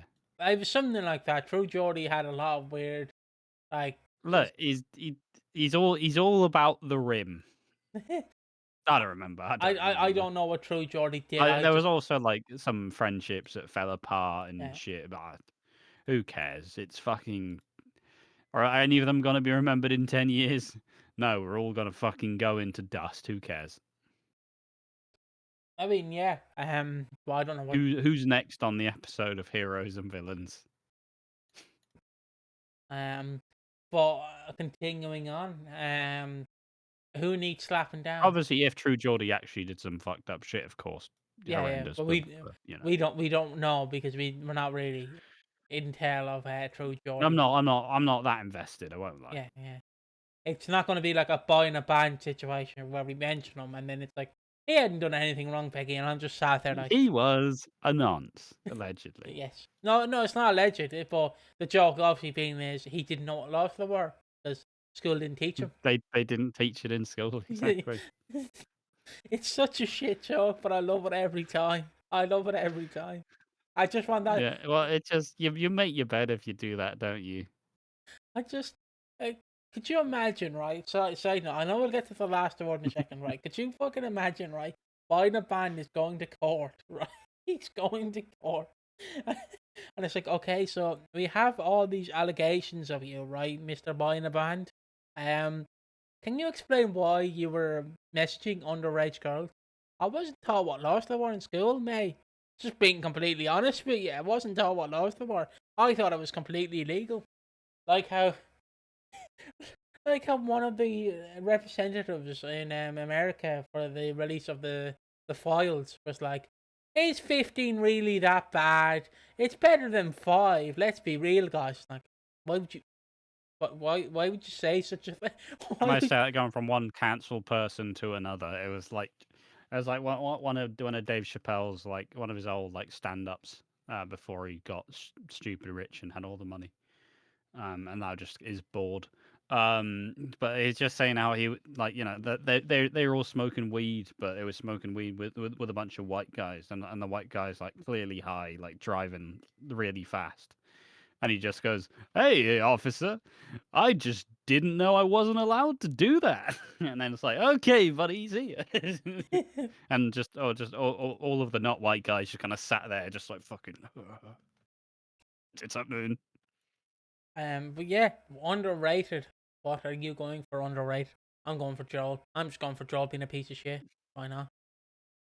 I'm going for our ability on this podcast to just keep it really long, despite not actually talking about EastEnders for 90% of Yeah, yeah. it. We somehow managed to Roman Reigns enter into this, you know? Um, It's just, I don't know. At a certain point in time, we just realized, fuck it, let's just make the podcast longer. yeah. Surprisingly, this was only supposed to go for an hour. It's an hour 36 now. So, Yeah. that None is of it's getting cut out either, so. no, and that is the awards. Now it is time for Strictly Speaking. Oh, yeah, I don't know.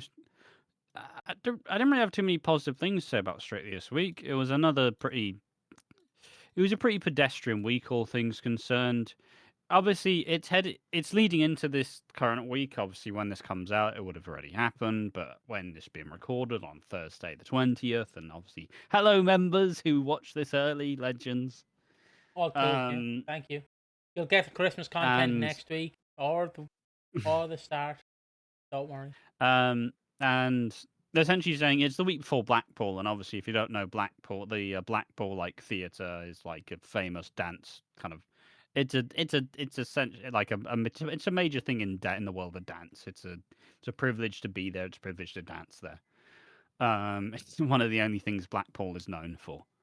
That and being horrendously depressed, and the beach. But so when they go to Blackpool, it's a big deal. You're 10 weeks into the competition, so at that point you would then get to dance with more dancers. Like there are like backing dancers. It's a bit more elaborate. The floor's a bit different. It's a bit bouncier. And the atmosphere is different because you are actually like a part of some form of history in a sense. Um, but annoyingly, you could see who they wanted to go to Blackpool and who they didn't. Like the final dance of the night is the drag queen Lavoie, and basically you can tell when they're really going for high scores when the like trailer is just like, I'm doing this for me mum and me dad. My dad's dead, but he's in the front row, but I'm doing it for me dad. Love you, legend. And this is all about my career and how I've gotten to this point. And at that point, the judges they kind of just stop looking at the actual dance, and they just go tens, tens. That is beautiful. What a story! It's like So they did that for Lavoie, who is I do like Lavar. They've been a really good contestant this season, but also they are one of the weakest dancers, and it's all kind of like because they're a drag queen, they're funny as shit. So like obviously, if they get any bad comments, they just make like a little one line, a punchline, and then suddenly everyone goes, I've forgotten about the bad dance you just did." um, and so they do the big thing. She gets the finals. She gets the final. What? Yeah, she basically. They also do like double pronouns when they're dressed as Lavoie. When they're dressed as drag queen, they get she, her. When they are the person, they he, him. Blah, blah, blah. Don't know why I'm doing this. Based woke army. It's out. Pronouns. Ugh. So she gets all the big dramatic trailer, and then they do the dance, and I thought the dance was fucking shit. I thought the dance was fucking horrendous. She was just walking around the place doing little like wee. It was just shit. It was shit. But obviously, the judges watching this big trailer where they go through the history of her character, and they're all like, "Yes, I'll give that a 9 and a 9." It's like, oh, fuck off. Like, Balvinder's out here, fucking working her socks off, trying to just trying to not get told she's shit and get sixes every week, despite actually being a really talented dancer. But every week, it's like, yeah, well, that was shit, wasn't it? Fucking oh, all right, guys. Like, it was probably better than most of them, but it's the old Strictly phenomenon. And they got injured, so they're not going to be in Blackpool, is Lavar. So they spent the last section of the show being like, Lavar's going to go to Blackpool. Isn't that going to be really iconic when Lavar goes to Blackpool? She can't compete in Blackpool. What injury do they have? I don't know. It's like they're just getting a bye to the next round. But like, also, what's the fucking point of doing Strictly? Obviously, it's not their fault they got injured or like they're ill or something. But imagine how depressing that is. I've gotten to week 10. I've gotten to Blackpool, but I can't dance. I do. How fucking sad is that? Sorry, I do like the side note, right? Where it's like, Lavar, you're a shit dancer, but I'm gonna get your pronouns correct to tell you you're shit. That is progressive as shit, I will say. No, they are great. They are No, no, like no, Lavar is genuinely fantastic. no, no, no, And they no, have had some good dances, but fundamentally they're not that strong. no, no. I Like at know. this point in the competition, they do need to fucking leave. Yeah, no, no. What I'm saying is, it's funny because like you're not a great dancer, but I will get your pronouns correct. And that is strictly It's not speaking. hard. No, there's more. There's more. Oh, Don't there's you more. worry. Oh, There's also they did the same thing with George, who's like the YouTuber content creator who's done it. sorry. Where they go through about how his mum's had a pretty rough life. She had cancer, and then she has a condition that I don't remember the name of.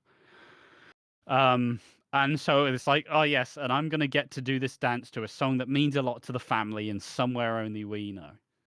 And it's like, okay, this is set to like hit the big numbers. It was a fucking samba. Now, you know what a samba is? The samba's all about like hip action. They do like the fucking cool spins where you like flash out the arms. Like it's not for fucking somewhere only we know by Keane. Like the fucking whiplash that they just go. It's like because yeah, the samba's a very like hippie dance and or like hips moving dance, but you don't. It'll be like doing a samba to Yellow by Coldplay. Like fucking what fucking bullshit is that? And And then why obviously just yellow? because of the story, he also gets really good marks despite the dance also being quite shit. But Balvinda, who plays Suki, is still in the competition, despite she's been in like 4 dance-offs at this point, and they just hate her. They just fucking hate her. But she's always better than the person who leaves. But Vicky Patterson's left, and Balvinder's still in the competition, and she gets to do Blackpool. That's nice. But yeah, it's always weird when you watch reality TV where you don't really, at least in my experience, you don't want to feel like you're getting played, essentially.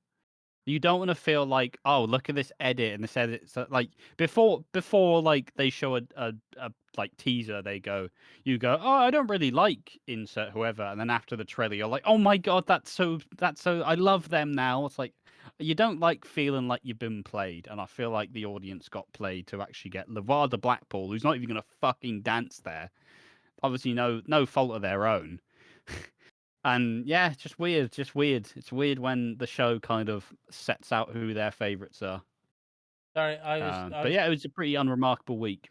But it's Blackpool, and Blackpool's always fantastic. So sorry, I was looking at, I frightened myself because I went on Spotify to look at the song that I was researching for that I want to make a joke for, but because you were saying that he was saying like the guy was setting a dance to Somewhere We Only Know by Keane. And I just, because imagine he was singing like Snow Patrol's Fix You. Is that Snow Patrol's Fix You? Is that Snow Patrol? I swear Is that not Coldplay? Fuck, I googled it myself. Did I fucking fuck it up? I mean, they might have a song called Fix You, but obviously the famous one is by Coldplay. Oh, it's Coldplay, sorry. I googled it, I fucked it up, and then I went, Jesus. But Coldplay. Piggy only looks at Google AI these days. No, I was on Spotify. I actually went on Spotify. Oh, okay. And I went, I'm going to make this cool joke that it's Coldplay. And then I went Snow Patrol. Bollocks. I mean, equally the other joke is like, it would be like doing a fucking salsa to fucking chasing cars. Like, it's just, what the fuck? Like, completely wrong atmosphere, completely just, yeah, just, it's that cognitive dissonance where you're just like, what? What do you mean? It makes no sense. I don't know why it's funny to like just, they should do a week in Strictly and I'll watch this if they did. But you have to get the most depressing song, but try and make the most happiest dance possible to it. I don't know why that's funny. I say that obviously not to act like I actually know what I'm talking about. By the way, like I've watched about 3 series. I like to think I picked up some things along the way, but obviously it's still a very tertiary. Not like I'm not one of the people on Twitter who's like sat there as an armchair. Like, yes, well I'd personally give that a 9 out of 10 because the hip rotation was glory. Like, I'm still in the infancy that I still look. I respect people with a gusto to put out there like judges things out there, but I couldn't do it. I think it's cringy to me. But if you want to do it, that's fine. But I think it's I'd if I ever do it, I'll be upset at myself. And yeah, that is Strictly Speaking. And now it is Treated everyone to a longer segment today. Yeah. And now it is time for the after show. The after show is what we talk about in the after show. That was a great explanation, Piggy. Thank you, Piggy. So I don't know what to talk about. I guess the big news, I guess, to give the news, the files are being released. I can't say the files on YouTube, but the St. James files are being released, and going to be. I just want to put this out here so people actually know my thoughts. I'm not going to go into it, what you believe and what you don't believe and all that bullshit. What I will say is, people who want the files released, which are being released now, I believe, don't realise that they're going to be heavily edited. They're going to protect the people who went to St. James's Island. They are going to protect those people because realistically, I mean, there are a lot of very high-profile people who would probably be pretty deeply affected had they actually be released in its entirety. So yeah, but I'm excited to see the files. Well, I look at it. I'll look at some pages, but I'll mostly see the highlights, like the highlight of Mr. Steen's emails being leaked about Mr. President of the United States blowing a guy called Bubba or a horse called Bubba, which has been fantastic to hear about. The first gay president of the United States has blown a dick. Do want Bubba to come out and say that he didn't give grey head, just for him to rebuttal and go, I did. And if I was to, I'd do grey head. But yeah, there you go. That's what I've been mostly laughing at for the past week because that's basically what's appeared on my feed. Is just the St. James Falls being released. I'm basically calling them that because that's the name of the island. Is St. James's Island, I believe. From memory. So that's why I call it. Because I don't think YouTube likes the E word. So. No. But yeah, they're possibly being released.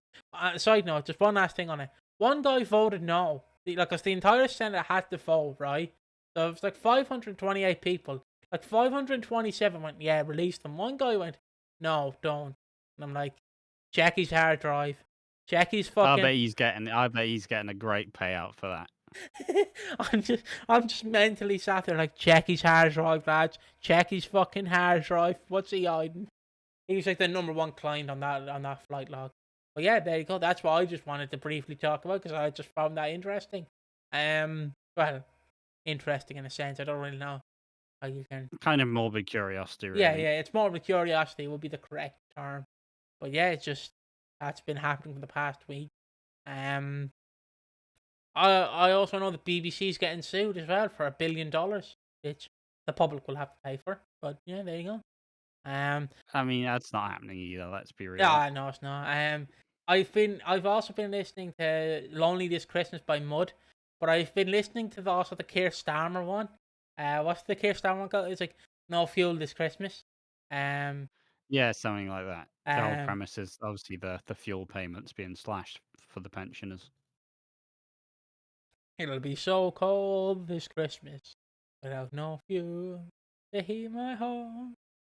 Um, yeah, I was just I've been listening to that, and I've been listening to "Goodbye My Lover" because I've been writing a script on Alfie and Kat from like it does 2018 Rooney. So for the past like 2 days, I've been just in my headphones listening to "Goodbye My Lover, Goodbye My Friend," and by the end I'm like, oh, I'm fucking fed up. But I'll just keep listening to it because it helps me kind of get into the method of writing for Kat and Alfie. Like, not Yeah, what, you do have to get into the weeds to kind of yeah. pull it out there. I Um, still like that. Piggy, it's obviously the joke is Piggy will do anything but write the script. Look, uh, I just need to get into the mindset to write it. Gonna start another video for you. I want to start another video. We should do this next video. We should record some content. And I suppose obviously my angle for this is the last week has been spent finalizing the script for the ranking of every EastEnders Christmas from 2012 to 2002. It's coming together. It's nearly at the stage where I can actually start like recording it and piecing it together. It's taken shape for sure. It's definitely coming together, which is it's been good fun. I definitely kind of because we've released a couple more video essays since then. I've in my brain I've built up like, oh, I'll get that fucking done easy. I'll take a couple days, polish it off, get back to enjoying the break. It's taken like a fucking it's been a solid week of like a lot of time actually kind of trying to piece it together properly and actually give a good account for the episodes and a good review. But yeah, I think it's coming together, and I'm looking forward to actually just getting it in the editing stage because then, I mean, not to shit on all the editors out there because I'm a pretty tertiary editor, but there's something very simple about okay, I piece it all together, I've got everything in place. Now I just need to add pictures to the fucking thing. I just need to fill the space. The rest of the time is just about me filling the fucking video with actual video. So in my brain, the edit will only take a couple days, but I dramatically underestimated how long it would take to finish off the script. Who the fuck knows? yeah, But yeah, it's coming together. It's always a fun list. It's a fun tradition that we do. This is what the second year of watching like 10 Christmases to rank them. Obviously, Piggy greatly helped with this one and the last one, and I even remembered to shout him out in the script as well. You know, I wasn't hogging all of the. I'm not hogging all of the attention to me. Just most of it. Just most of it. yeah. Yeah. Continuing on, I've been listening to one album of the Backstreet Boys, "Backstreet's Back," and I've listened to "As Long as You Love Me." It's my favorite song from that album. I currently just have it on. I'm gonna stop it now. Just don't know. I just need to put out there. I watched this YouTuber called Wrestling Bios, and I'll obviously talk about the scripted stuff in a second, but just to give my point. But I watched this guy called Wrestling Bios, and he's going through reviewing the war. If you don't know, the war is basically WWE would air Monday Night Raw from like from basically 1993 to now. And during the 90s, a second company, WCW, had an idea of competing against WWF, basically WWE at the time, with Nitro. And one of the tag teams in later WCW that I love, with Trios, is a band called a group called Three Count, and they are basically a parody of Backstreet Boys.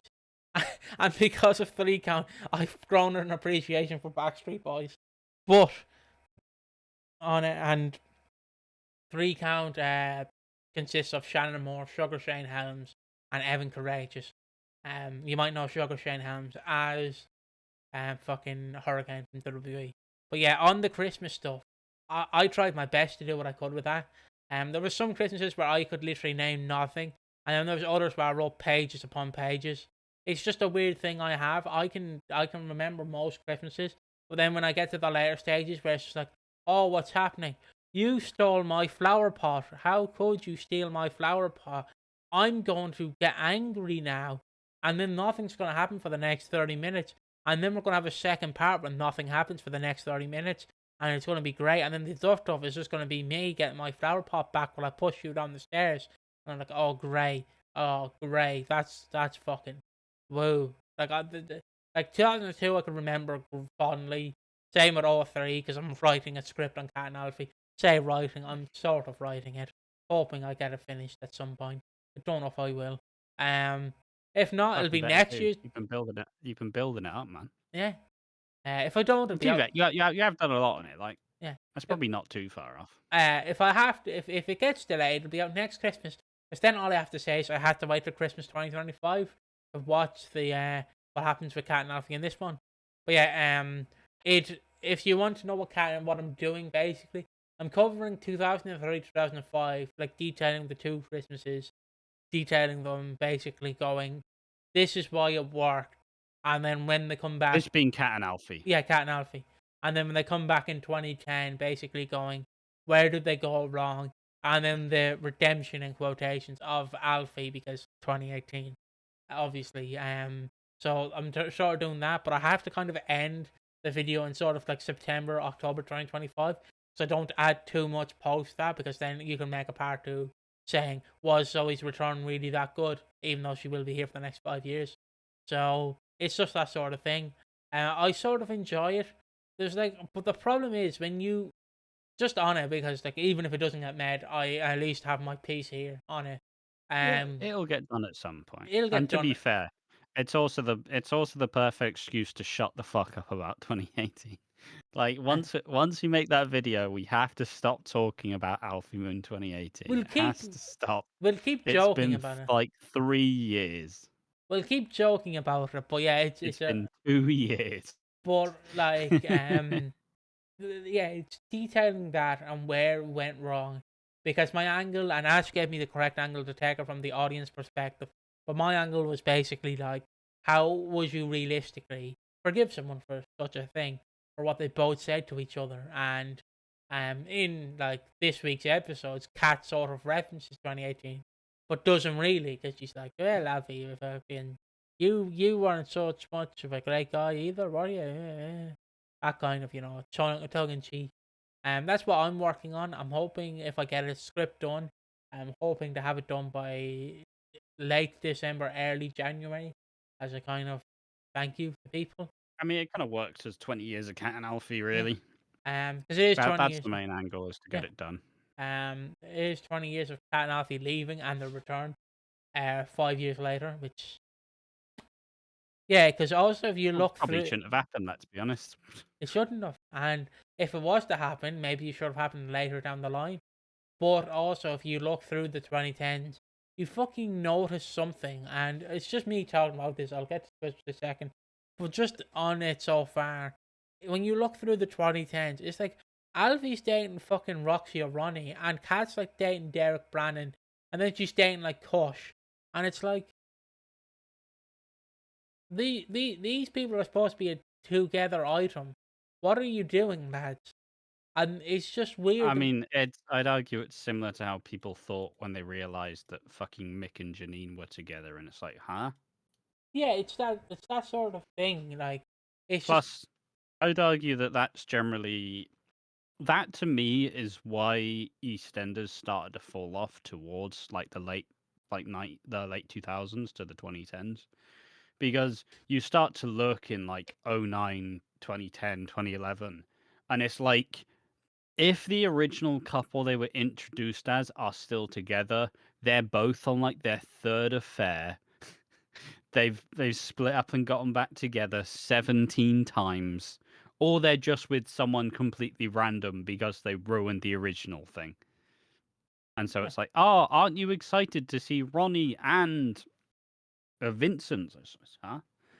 Like what? So you just kind of get that.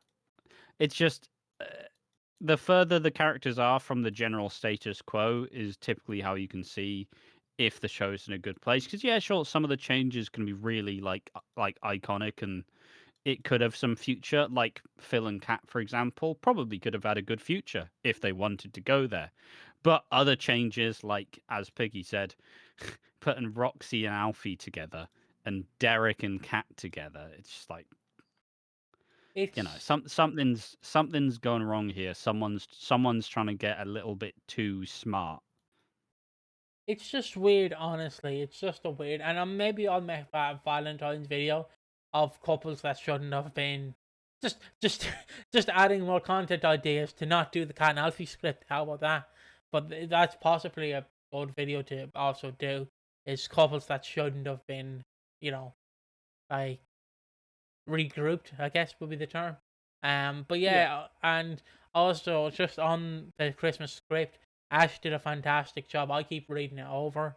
She's done a fantastic job. I keep trying to read it in his voice, but I can't. Um, Hmm. but he's done a great job at it, and I will say the best thing about it is he's detailed, and he's probably gone back and watched most of the ones I forgot, like 2010, 2011, 2012. No, 2012 was already written last year. Um, and then Whoa, no, it wasn't. It's all new. It's oh, it was all all new. It was new. all new. It was all new. I'm being tracked off screen. But yeah. So like, as I was saying, so like, he's done a great job basically as Ash, and he should get all the credit. And it probably won't kind of be like 2013 to 2023 at the Oh, show. it'll be way better than that Yeah, fucking piece yeah. of shit video. That one will probably be redone in the future, like next Yeah, year. that one's getting redone in a couple of years once you run out of Christmases. Yeah. And then we'll redo a big like fucking full on list of every Christmas. We watched 42 Christmases. Let's go. Yeah. Um, But yeah, it's definitely like since then yeah, sure. We've not perfected the like video essay format, but it definitely got way better when I figured out maybe I don't need actual footage in there. I'll only use footage if it's actually kind of necessary or in like I think the video essay format's proven it's proven that it works quite well, so obviously that's how this one will be. It won't just be me like crudely reading the script whilst having like fucking video in the corner. I will. Um I will add also, and I'll bring it up again next week. But if you are a member, and this is only if you're a member, you get all the Christmas content at the last week of November / early December. So I'm like saying the last day of November / early December. So if you want all the reactions early, don't worry, you will get them. You know, hold on, you will I get said them. it might also just be releasing it a week early as opposed to everything at once. I've just gonna just do it all at once, so people who are members can just Yeah, but what if people watch all the content and they get bored? well, that's their fault. Um, but yeah, you get all the content of. You'll still get the normal, like the content will come out. Is what I'm saying. It will come out, but you will get it Like earlier.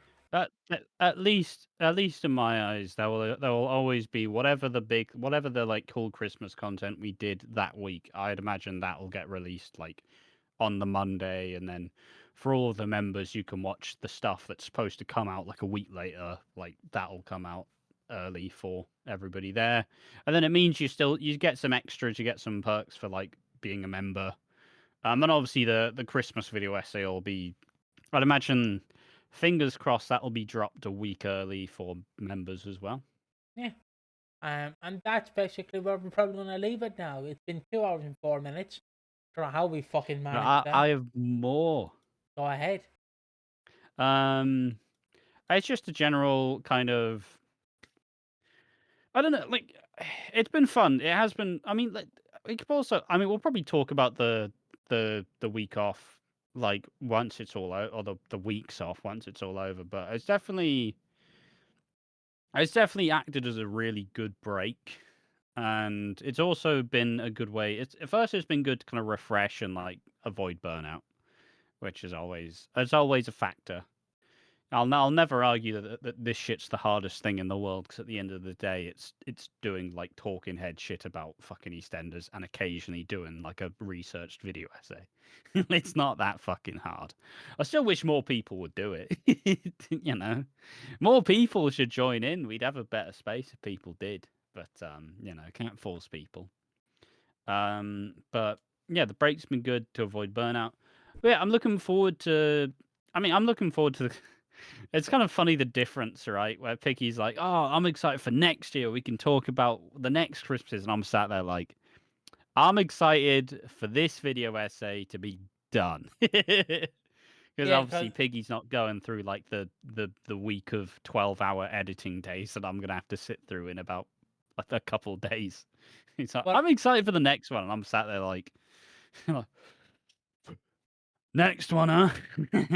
but if you want to understand what I mean by that is because obviously if you don't know, the next ranking will be 86 to 01.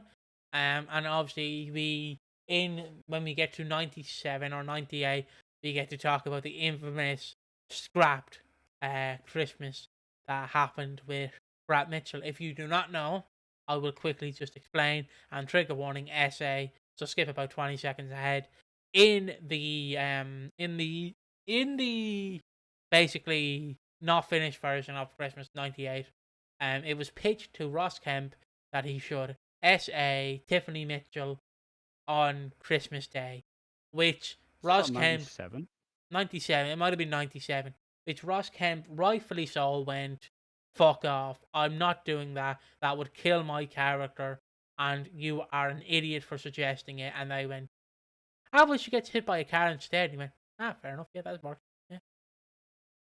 And that's basically what I was referring to in the message, was that. Yeah, yeah. I was like talking about that because whatever 97 or 98's Christmas will be, it's just you get to go, this is what it is, but this is what it was supposed to be. So what it is better than what it was supposed to be, and anything is fucking better than that. Because I think you can do some depressing shit on Christmas, like for instance a fire or something, but you could not, and I mean you could not, do someone getting SA'd on Christmas. I think that would be ultimately one of the fucking. I don't know why I'm laughing. That would be one of the most. Bleakest Christmases. That would be like that it's not jumping the shark necessarily, but it'd be very fucking depressing. Like imagine getting your family around Christmas Day. It's like, come on, Dad, EastEnders is on. You love EastEnders. Remember Dan Watts? He's not here, but like, yeah. Oh shit. But yeah, it's just yeah. But yeah, the current ranking is 02 to 2012. So yeah, 20. If you're wondering where 24 and 25 will fit in, they'll be in the big giant one that happens in like 2 years to 3 years time. But Yeah. yeah, Mate, I'm um, not looking forward to doing that one. I'll say that much. Like, I'm not. I'm not just gonna read. I'm not just gonna. I'm not just gonna piece them all together. We're gonna have to rejig it and actually decide which ones are the fucking best. yeah. See that I'm year, sure for that one. That one will take fucking. I'm not looking forward to that one at all. That'll be a fucking miserable. you I've probably been working on this video for 9 months. yeah. That's what I was gonna say. You'd probably have to like start it in like fucking March of that year, and then slowly like take breaks, interval breaks into doing it. But it would bang. It would absolutely fucking Yeah, bang. That's the problem. it would, yeah. And then obviously think about be like, where does 2020 insert year fit in this? Like, And I'm just like, I've given you like a 4-hour video. Fucking like, I don't even know how long it would be. It would be ridiculous. it would. Like fucking. The problem is you would have to detail every Christmas for people who just didn't watch the three, like the rankings, the first three rankings. So you'd have to detail every Christmas. And I then didn't watch it, but I skipped to the end, and I disagree with number one. why is 2007 the worst Christmas, guys? You got me rage baited. Got your nose, um, dickhead. yeah, I don't know. It's been a. Oh look, it'll be fun when it happens, but fuck me, I hope at that point someone else is editing for me. 'Cause We fuck probably would that. have to hire No, an I don't editor. mind it. I don't Yeah. mind it. But yeah, and I suppose also we did kind of discuss some ideas. You know, I was saying this now, but I feel like towards the end of every year, you have to say everything's gonna be different next year, and it'll all be different. Like like I've done every single year. But hopefully we'll be planning out months of content a little bit better and actually planning out more scripted shit that should take place and not just go, what do I want to talk about this week? Write it up in 2 days and make it a video essay. Will the But rankings be fingers released on crossed. will the rankings be released on Substack? Will people get to read it early? Yeah, Oh, yeah, should be able to. Say that ooh, it's a long read. It's like 10,000 words at least. Like it's like 20. It's like it is currently 19 pages. ooh, Um, and it ooh. is 11,000 words. That's not bad. And I mean, if I just look at how do you get into EastEnders, that was 6 pages and that was 16 minutes. So it's gonna be a long one. I'll say It's that gonna be about much. an hour. It's gonna be long. See, Ash, what you have to do to pad it out, right? You have to do it like this, right? To pad it out, you have to go. EastEnders has been on our screen for 4 I mean, years. even for reference, the time jump video. Fucking hell, the time jump video was 10 pages. Fucking yeah, it's gonna be a big one. I'll say that much. Yeah, It's gonna be a big one. yeah. Um, Probably the most ambitious one yet. But I always like doing it. It's a cool tradition to do it. Obviously, we start watching them super early. So like in July, it's like time to watch Christmas 2002. It's like, But I mean, all the other like Christmas content's done. We're still yet to add any new we're not really adding any more like newer ideas to it, but mostly just set them with the reactions and the whatever board game we're gonna do, which I think we already talked about. So, but yeah, it's fun. It is fun. Um, Wanna leave it there? One thing I want to do at the Oh, start of the year okay. is I want to I want to start like a Deadpool. But for like EastEnders, I want to start a Deadpool, and I want to like take at the start of the year where we predict who is going to leave, who's going to get axed, who's going to quit, and then you essentially you pick the numbers and like the ones that are likely and you get points in it, and the ones that are likely you don't get that many points for it, but the ones that are like a fucking thing of nowhere, fucking bomb, there's some big points. I don't know what the points prize would be, but I think that would also be fun. Yeah, yeah. I think that's where we leave it for this Yeah. episode. Been a nice, lovely 5 minutes. We mostly talked about shite and about 5 minutes of EastEnders. And yeah, hope you had fun. See you in the next one. Bye bye. Bye bye.